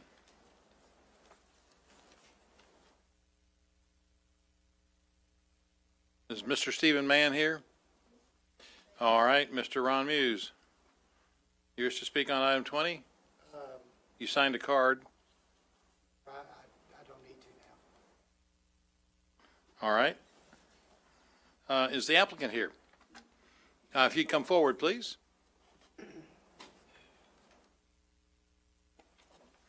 And if you would identify yourself to the board? I'm Sherry McVeigh. If you pull that Pull it microphone down. down, there we go, Okay. thank you. I'm Sherry McVeigh, and of course, he does all the business part, but he's can't get up very well. This property has been there, I mean, with a mobile home on it for at least 30 years, and we've had it probably for about 15 years. And up until our last tenants that were in there, there were no problems with this mobile home being there. The lady, we had no idea when she moved in that she was an alcoholic. And I think that was most of the problems, but a lot of the ambulance stuff this lady was talking about was she was sick and had to go to the hospital and stuff like that. But when we moved when the trailer burned and we moved the double wide in there, which is like a home, it's, you know, 3-bedroom house. And once we get it cleaned up and get it fixed up, it's gonna look just as good as the rest of the houses in the neighborhood, except with the exception of the big homes. But we were told to hold off on doing anything until after the hearings, and that's what we've done. We have had some problems with some vagrants coming in, breaking in. So the house has got to be rewired because they've stole the wiring out of it. They stole the meter. We had to have it replaced. And as far as the septic tank, a septic tank is made to hold whatever, so it wouldn't have to be replaced. Okay. And we've never had complaints from any of these neighbors. No one has ever told us that they were having a problem with anybody that lived there. Okay? All right, thank you very much. Thank you. Thank you. Okay, that concludes the comments on this. We'll move to a vote. Let me explain the vote. Director Wyrick. This came up a couple of weeks ago when I asked for a report from the staff. One of the things in the write-up talks about that there has to be a report from the Crystal Volunteer Fire Department and a statement to be provided. And I was given a statement today that was provided by the chief of the Department of Crystal Fire Protection District, and I'd like to know what the staff has to say about that. Mr. Collins.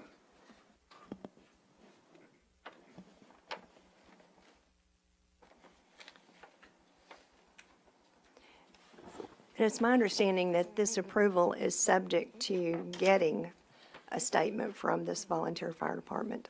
Yeah, that's the occupancy of it. So before, since that property, they picked up a manufactured home from another area that had some damage to it, fire damage to it, that they, in their response letter, what they said is they need to remediate that. The applicant does need to remediate that damage, and they need to inspect it before they occupy the building. Okay. So when you went out to look at this, the site, you identified this as being a home that was characteristic of the other homes in the area. And as we've heard from the neighbors, they don't agree with that. Did you see other mobile homes that were in the area? Yes, they're right adjacent to the city limits. Colonel, as you're going outside, going to this property, you will pass a mobile home, manufactured home, depends on the year, right on the left, on the west side as you're going out, within about 0.6 miles of this property. And so as you drive down the road, then you start passing smaller homes, and then there's larger homes up on the hill. So there is a mix of size of homes in the area. The mix is, there is two manufactured homes, and then there's smaller ranch-style homes built in the area, and then there's larger homes offset from the road in the area. So there is a mix. So what we was talking about is for the building, or what was going to go in, that does comply with that mix of use. Okay, all right. So, I guess where I'm coming from on this is this area, why we put these areas in the extraterritorial boundary is because we, as a city, would like to annex them at some point in time, and we want to annex quality development, quality situations to bring into the city. And from what I've seen of this, the information that I've heard about this area, this is not a quality development that we'd like to bring into the city. We don't even have purview over code enforcement or any of the situations that might make this a better piece of property than what it is. We do not have purview over the fire department, and they have said that this is not a structure that anyone could live in. So from where I'm sitting, I would not like for this to be, this resolution to be approved. And I'm confused now about the yes or the no. It's being. Well, I'll explain that in just a second, but it looks like we have some other directors that wish to speak on the matter. So let me go ahead and ask them to speak first, and then we'll Can you tell me figure out the yes yeses or and no nos. so I can finish my statement? Pardon? This is an appeal. It is? Okay. And it's an appeal from the Planning Commission, and they voted against it? Yeah, yes means that you deny the ability to put in a double wide. Okay. So, I will be voting yes, because I do not want this to be put A into a the, yes vote will deny the CUP. yes. A no vote would allow the CUP. Okay. My vote will be a yes. Director Campuris, you're next, please. Director Campuris is next. Please, the chair has got this wonderful machine that tells me who gets to speak next. Director Campuris, you're recognized. Director Campuris, you're recognized, please. And the little police better stay where he is.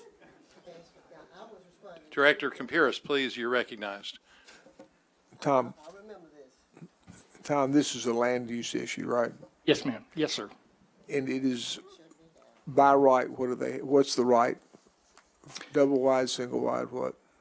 The ability to have a manufactured home on the site that is a single width mobile home, single wide, stays with the property. It does not need a conditional use permit. The one that was there burned down and it can be replaced. This one was replaced with a larger double wide manufactured home, and that is what has triggered the need for a CUP. Okay, so what we're talking about is whether they can replace a single wide with a double wide. Right. Secondly, do you agree with what BJ is saying, that right now we're asking to approve a structure that's not habitable? You know, it's very dangerous to say you disagree with the board member when you're appointed, but the answer to your question is this: that question has been taken out of your hands. The federal government has said that manufactured homes are acceptable. No. I mean, is from what BJ has said before, this house, in order to use the structure that's there right now, you would not give it a certificate of occupancy. The fire chief has said that they won't. Right. So basically, we're being asked to approve something that's not there, that's not by right, that's not habitable right now. Right. Specifically, what's before you has not been approved by the fire department. Director Fortson, you're next, please. Mayor, I just like to, I agree with Director Wyrick's comments, and just add, I drove out and by the site after our discussion at the agenda meeting earlier this month, and to my non-professional eye, it does not it fit the standards of what we would approve for something adjacent to the city or about to come into the city. So I cannot support this. Okay. Now, Director Hendricks, you're recognized. Thank you. You're going to pay for that. The thing that I want to ask what are we voting on? I hear all this personal stuff. I want to vote on are we voting to recommend denial of the staff? That's what I'm going to be voting on. All this other campaign stuff, I can't deal with that. Okay? So I'm asking you, Mayor, am I to vote on what the staff has recommended? And not all this You're other going to vote stuff. either yes or no on either to rescind the planning commission action or not to rescind the planning commission And action. all this Pollyanna stuff, I'm not voting on that. And I think you all ought to know what I'm talking about. Okay? Thank you. I'm voting on what the staff has said. That is to deny the people who presently own the structure. Am I right, Tom? Staff recommended that the CUP be granted. What? Yeah, the staff recommends the CUP. If you agree with the staff, you would vote no on the ordinance. That's what I'm saying. We're voting up or down on staff. All this other stuff, I don't care nothing about. I got a letter too from the fire department and from whatever BJ was saying. Did you all get it? I'm sure you did. All right, a yes vote will deny the CUP. A no vote will allow the CUP, which is what the planning commission recommended and what the staff recommended. So, all in favor of the resolution indicate by saying yes. Yes. All opposed say no. Roll call. Well, there's Roll call. I'll find out how you vote. a roll call's been requested. You all want to vote it down. Roll call. Director Adcock. Vice Mayor Webb. Yes. Director Hendricks. No. Director Richardson. Yes. Director Peck. Yes. Director Hines. Director Wright. Yes. Director Wyrick. Director Campiris. Director Fortson. By a vote of 8 ayes to 1 no. I heard 2 no's. 1 no? All right. By a vote of 8 ayes to 1 no, the conditional use permit has been disallowed. Is that what you want? Thank you all very much. So these people got to put up with that? Okay, we can now move on to item 20. Mayor, you need to close the. Let me go ahead and close the public hearing on that. Thank you. Let me open up the public hearing on item 21 and ask for the first reading of the ordinance. Mayor, as you get the first reading, I want to let the board know that there was a meeting yesterday with bond counsel and the underwriters, the convention center, and city staff that dealt with how the tax revenues are actually swept from the convention center to the bond trustee. The initial language in the ordinance indicated that that would be done as they came in, and that was probably because the way we get our sales taxes, it comes in once a month. In reality, for Advertising and Promotion Commission, they come in daily. So the language was changed. It was agreed upon by all of the parties and by the insurer, and the amended version you have in front of you has those changes in it. So you will be voting on the amendment, on the amended one. You don't need to amend the ordinance, but I wanted to let you know there was that change from Friday. Very well. Okay, first reading of the ordinance, please. An ordinance to authorize the issuance of a maximum principal amount of $37,500 of hotel gross receipt tax bonds for the purpose of financing a portion of the cost of capital improvements in MacArthur Park, including the MacArthur Park Museum of Arkansas Military History and the Arkansas Arts Center, to pledge collections of a 2% hotel gross receipt tax to pay the principal of an interest on the bonds, to declare an emergency, and for other purposes. Rules in place on second reading. There's a motion and a second to suspend the rules and place this ordinance on second reading. All in favor indicate by saying aye. Aye. Opposed, saying nay. Second reading, please. An ordinance to authorize the issuance of a maximum principal amount of $37,500 of hotel gross receipt tax bonds for the purpose of financing a portion of the cost of capital improvements in MacArthur Park, including the MacArthur Park Museum of Arkansas Military History and the Arkansas Arts Center, to pledge collections of a 2% hotel gross receipt tax to pay the principal of an interest on the bonds, to declare an emergency and for other purposes. Move to suspend the rules and place on third and final reading. Second. There's a motion and a second to suspend the rules and place this ordinance on third and final reading. All in favor indicate by saying aye. Aye. Opposed, say nay. Third and final reading, please. An ordinance to authorize the issuance of a maximum principal amount of $37,500 of hotel gross receipt tax bonds for the purpose of financing a portion of the cost of capital improvements in MacArthur Park, including MacArthur Park Museum of Arkansas Military History and the Arkansas Arts Center, to pledge collections of a 2% hotel gross receipt tax to pay the principal of and interest on the bonds, to declare an emergency and for other purposes.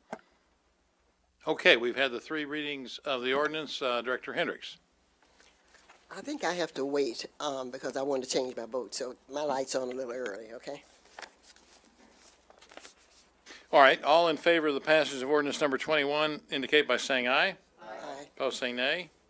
The ordinance is passed. And on the emergency clause, all in favor indicate by saying aye. Aye. Opposed, say nay. The emergency clause is also passed.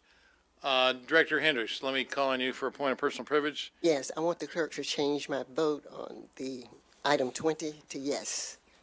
There was so much going on up here, but I'm strictly voting with staff always. We've got a point of order. Mayor, you've got to close the hearing. All right, let me close the public hearing on 21. Now she can make the motion. I'm sorry. With unanimous consent of the board, Director Hendricks is able to change her vote to yes on the previous matter. Does anyone have an objection? No objection. I just would note, Director Hendricks, that this is one time when you disagreed with staff. No, I mean, I would have made that error, but no, I always agree with staff. And all the rest of you you didn't. ought to, if you don't want to agree with staff, you ought to file. Okay, we can move on. We can move on. Director Campuris, yes. I move we take a 10-minute recess. It's 8 o'clock. Okay, there's a motion and a second for a recess. For how much? 15 minutes? 10 minutes? All in favor indicate by saying aye. Opposed, say nay. We're in recess for 10 minutes. The rest of these items, I think, will go very quickly, so it will be back in 10 minutes.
Okay, we're back in session, and we now have several items dealing with municipal multi-purpose improvement districts that, let me go ahead and open up the public hearing on ordinances 22, 23, 24, 25, and 26, and ask for the first reading of the ordinances, please.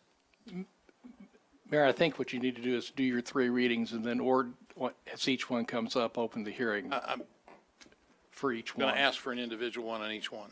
Right. You won't open the public hearing until you get to that particular one because of the aspect of a levy against the property. All right, let's open up the public hearing on ordinance number 22 individually and ask for the first reading of the ordinance. An ordinance to establish and lay off Little Rock Municipal Property Owners Multipurpose Improvement District Number 2018-326, Copper Run Project, and for other purposes. There's a motion and a second to suspend the rules and place this ordinance on second reading. All in favor indicate by saying aye. Aye. Opposed, say nay. Second reading, please. An ordinance to establish and lay off Little Rock Municipal Property Owners Multipurpose Improvement District Number 2018-326, Copper Run Project, and for other purposes. Move to suspend the rules and place on third and final reading. Second. There's a motion and a second to suspend the rules and place this ordinance on third and final reading. All in favor indicate by saying aye. Aye. Opposed, say nay. Third and final reading, please. An ordinance to establish and lay off Little Rock Municipal Property Owners Multipurpose Improvement District Number 2018-326, Copper Run Project, and for other purposes. All right, let me ask for the first reading on ordinance number 23.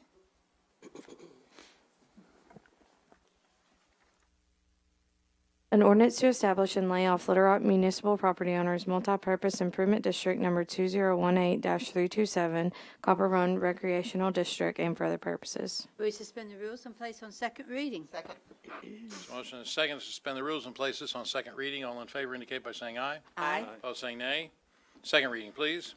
An ordinance to establish and lay off Little Rock Municipal Property Owners Multipurpose Improvement District Number 2018-327, Copper Run Recreational District, and for other purposes. Move to suspend the rules and place on third and final. Second. There's a motion and a second to suspend the rules and place this ordinance on third and final reading. All in favor indicate by saying aye. Aye. Opposed, say nay. Third and final reading, please. An ordinance to establish and lay off Little Rock Municipal Property Owners Multipurpose Improvement District Number 2018-327, Copper Run Recreational District, and for other purposes. All right, let me ask for first reading of ordinance number 24.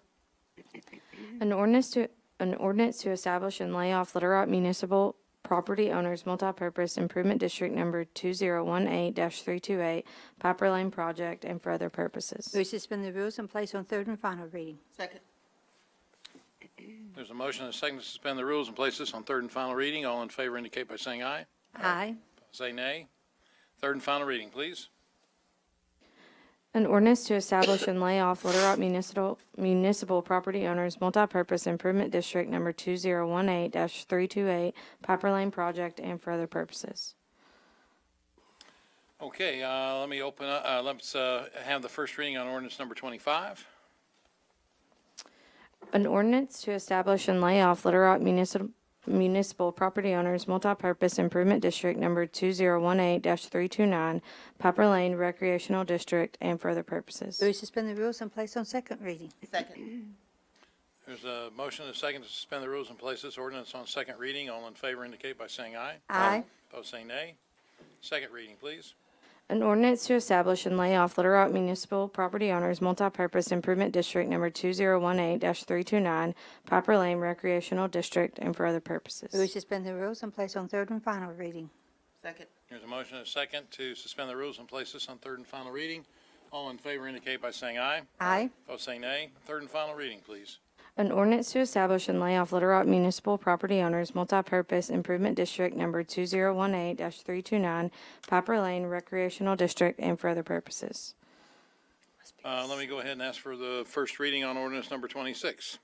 An ordinance to establish and lay off Little Rock Municipal Property Owners Multipurpose Improvement District Number 2018-330, Denny Road Recreational District, and for other purposes. Move to suspend the rules and place on second reading. Second. There's a motion and a second to suspend the rules and place this ordinance on second reading. All in favor indicate by saying aye. Aye. Opposed, say nay. Second reading, please. An ordinance to establish and lay off Little Rock Municipal Property Owners Multipurpose Improvement District Number 2018-330, Denny Road Recreational District, and for other purposes. Move to suspend the rules and place on third and final reading. Second. There's a motion and a second to suspend the rules and place this ordinance on third and final reading. All in favor indicate by saying aye. Aye. Opposed, say nay. Third and final reading, please.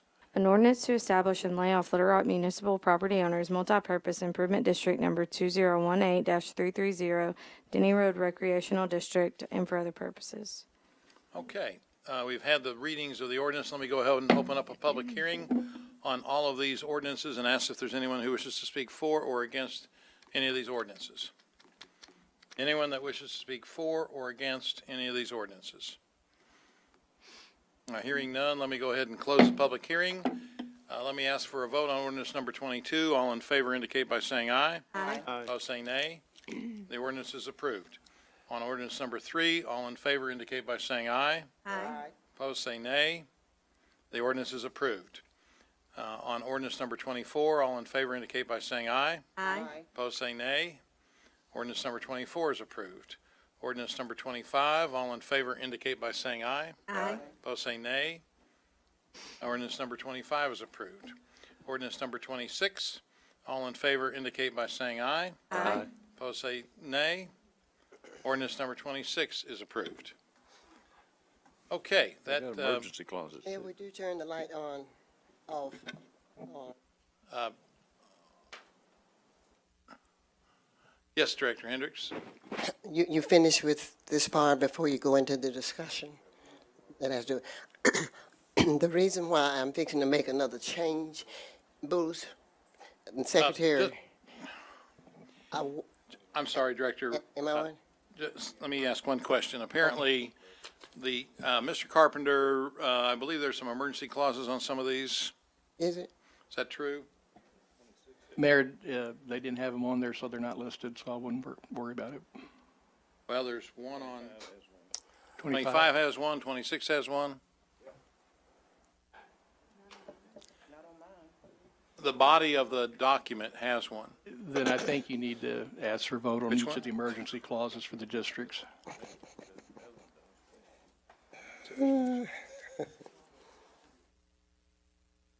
Well, what about 22 and 23?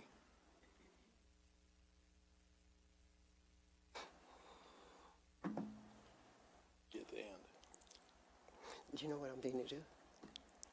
You know what I'm beginning to do? I'm gonna go back to yes. Y'all can do what y'all want. I'm gonna go back to no, where I was at first. Okay, there is an emergency clause on each one of these, so let me go back. It should have been, huh? Let me go back over those, and then Director Hendricks, I'll recognize you for. Okay. On the emergency clause on ordinance number 22, all in favor indicate by saying aye. Opposed, say nay. The emergency clause is passed. On ordinance number 23, all in favor of the emergency clause indicate by saying aye. Aye. Opposed, say nay. The emergency clause is passed. On ordinance number 24, all in favor of the emergency clause indicate by saying aye. Opposed, say nay. The emergency clause is passed. On ordinance number 25, all in favor of the emergency clause indicate by saying aye. Opposed, say nay. Emergency clause is also passed. And on ordinance number 26, all in favor indicate by saying aye. Opposed, say nay. The emergency clause has also passed. Okay, Director Hendricks, yes. I'm following you almost. To the Secretary, I am going back to a no. And the reason why I changed it and went to a yes, let me tell you why. Your city manager came over here and bothered me, and I changed my vote. But I know what I'm doing. I vote for staff. You people were voting for the Planning Commission. You have a lot of fun Actually- at it, but I'm voting for staff. He said that Jamie said he should have explained to the board what I asked of him. So I am voting with staff, and my vote is no. Mr. Carpenter, if I understand that I don't Director need Tom. Hendricks wishes to change her vote again back to a no vote, which is to agree There with is no staff and the objection. Planning Commission, by the way, If there on is, what their recommendation was. there is no objection, it can be done. I didn't hear you, Tom. Come on up. If there is no objection, that's permissible. Okay, thank you. Objection. Thank you. All right, so She to should get recoup, closer. that was, I voted that with was 3 staff. yeses and 5 noes. See, I don't believe in 4 yeses. all of them voted with Oh, about that. excuse me, I'm looking at the wrong one. Yeah, I everybody voted with apologize, it. I was looking at the wrong ordinance. 8-1. All right, very well. And my motto is, if we pay these people to do a job for us, and we don't want to listen to them, I can use a better word, get out of here. That's how I see it. I think it's terrible that the staff sit up and pay a person $150,000 or whatever they make a year, and we only getting 18, and we're not going to listen to them. That's poor management. I know ain't none of you got brave enough to say and talk like I talk, but I earned it. I'm old enough to say what I please. Thank you. Okay, good. Thank you. The next item is item 27. I have two cards that wish to speak on this. Let me call on Ron Muse.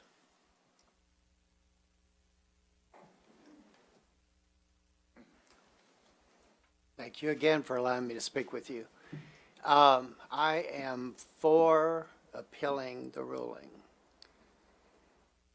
I am for appealing the, as written. And I'll tell you why. Several people I've had conversations with, and they've convinced me, didn't take much to do so, that it's good government to not have a fundraising going on year-round.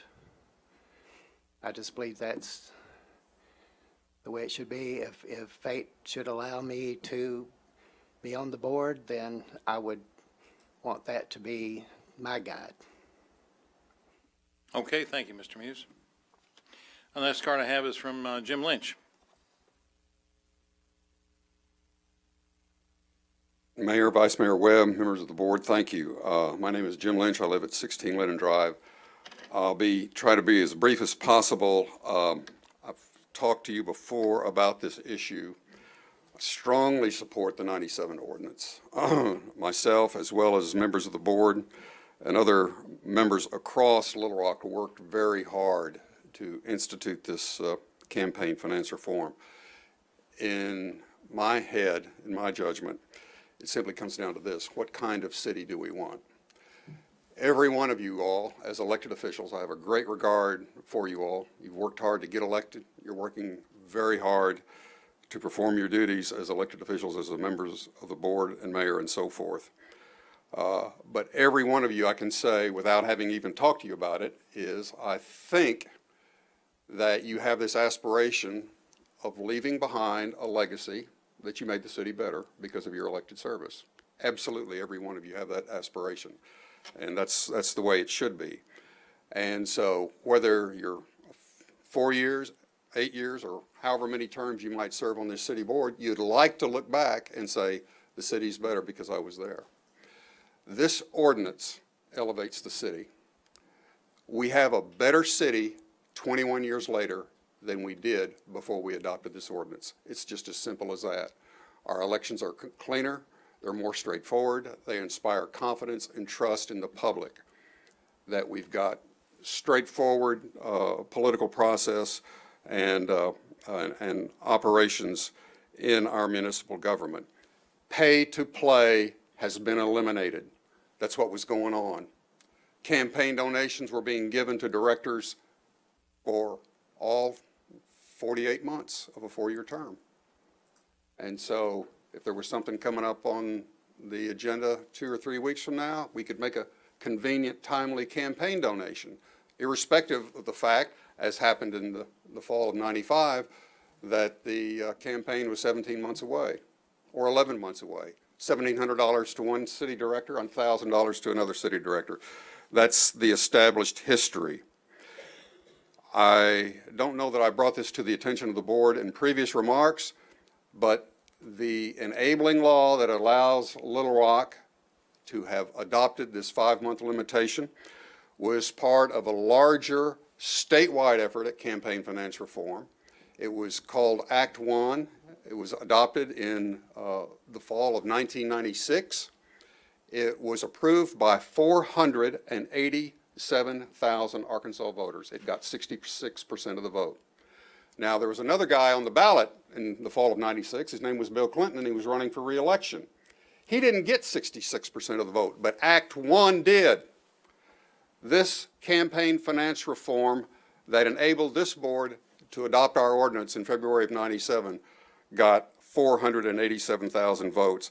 People like getting these enormous amounts of money out of our political system, or at least minimizing them.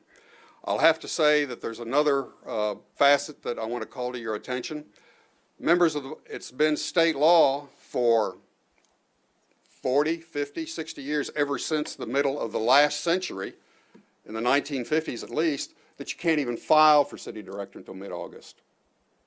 So campaigns for city director and mayor officially don't begin until mid-August. And generally, people are on vacation in August, and so the campaign really starts on Labor Day. So we've really got a 2-month period, a little over a 2-month period, where we work like the devil to promote our candidacies, try to get votes, and be successful on Election Day. It's only appropriate that this predecessor board adopted the 5-month limitation on campaign and fundraising. It absolutely fits with the short and sweet campaigns. Another fact that I want to point out to you, Director Henry Hodges, who was the first city director to represent Ward 3 under our revised system, was the spearhead of the ethics ordinance, and that was adopted in December of 1995. On the same night that the ethics ordinance was adopted, Director Hodges also introduced a resolution to his colleagues on the board that night, because this issue of these campaign donations had already sort of been made public, and it was of great concern.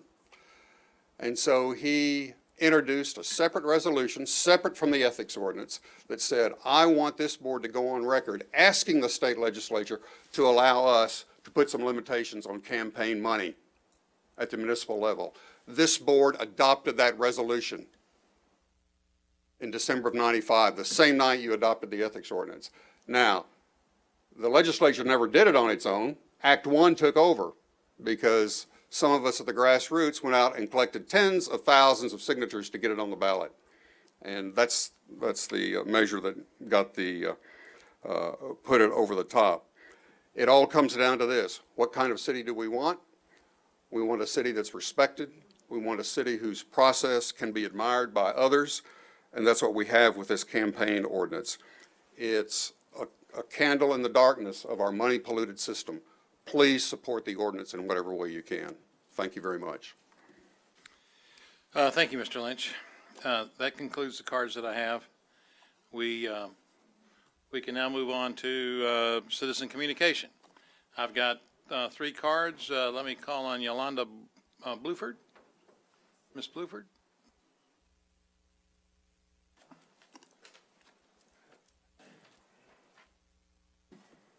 Welcome.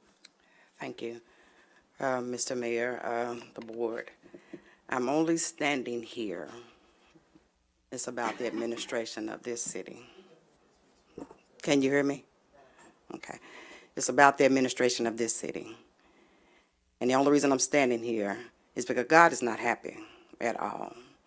Because you all don't only stand for a people, individual, you stand for the people.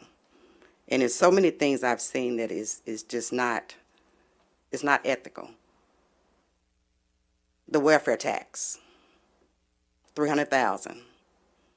At one time it was illegal, now it's legal. For the school district, the millage was passed and shouldn't have been passed because the school district is failing our children. I looked at my property tax, it tripled. For what? They just closed schools. Now we're paying for schools. I'm not understanding this.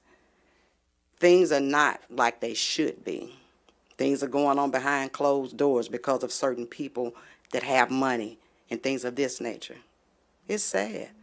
God is not pleased at all because the city, people in this city put you all in the positions that you're in. And if it applies to you, it applies to you. If it don't, then so be it.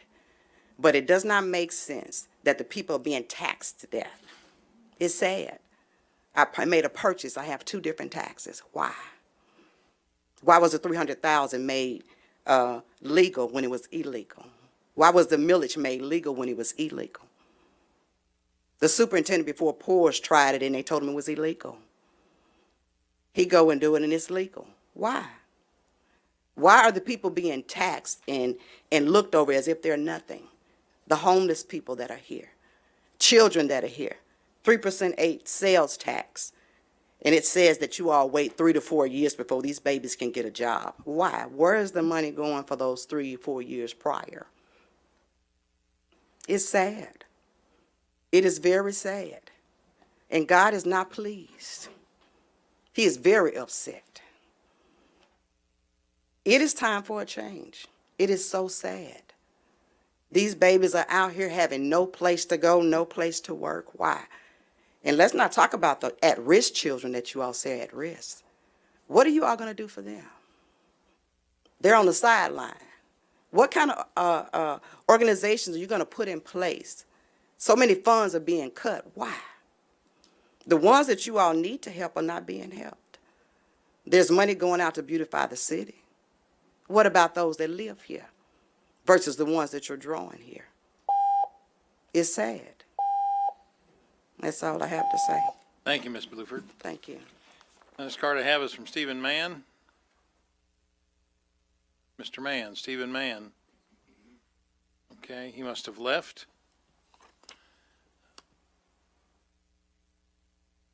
Mr. Raymond Tucker.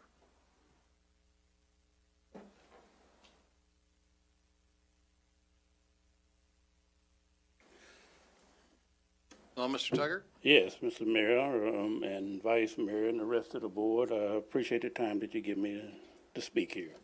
I have several items on there, but one that I want to address right now is we having a problem with our resource specialists doing our meetings. I am I am co-founder of the SENG Neighborhood Association, and the other one is Mrs. Lockhart, Teresa Lockhart. Now, we have a problem with our resource specialists injecting themselves into our meetings.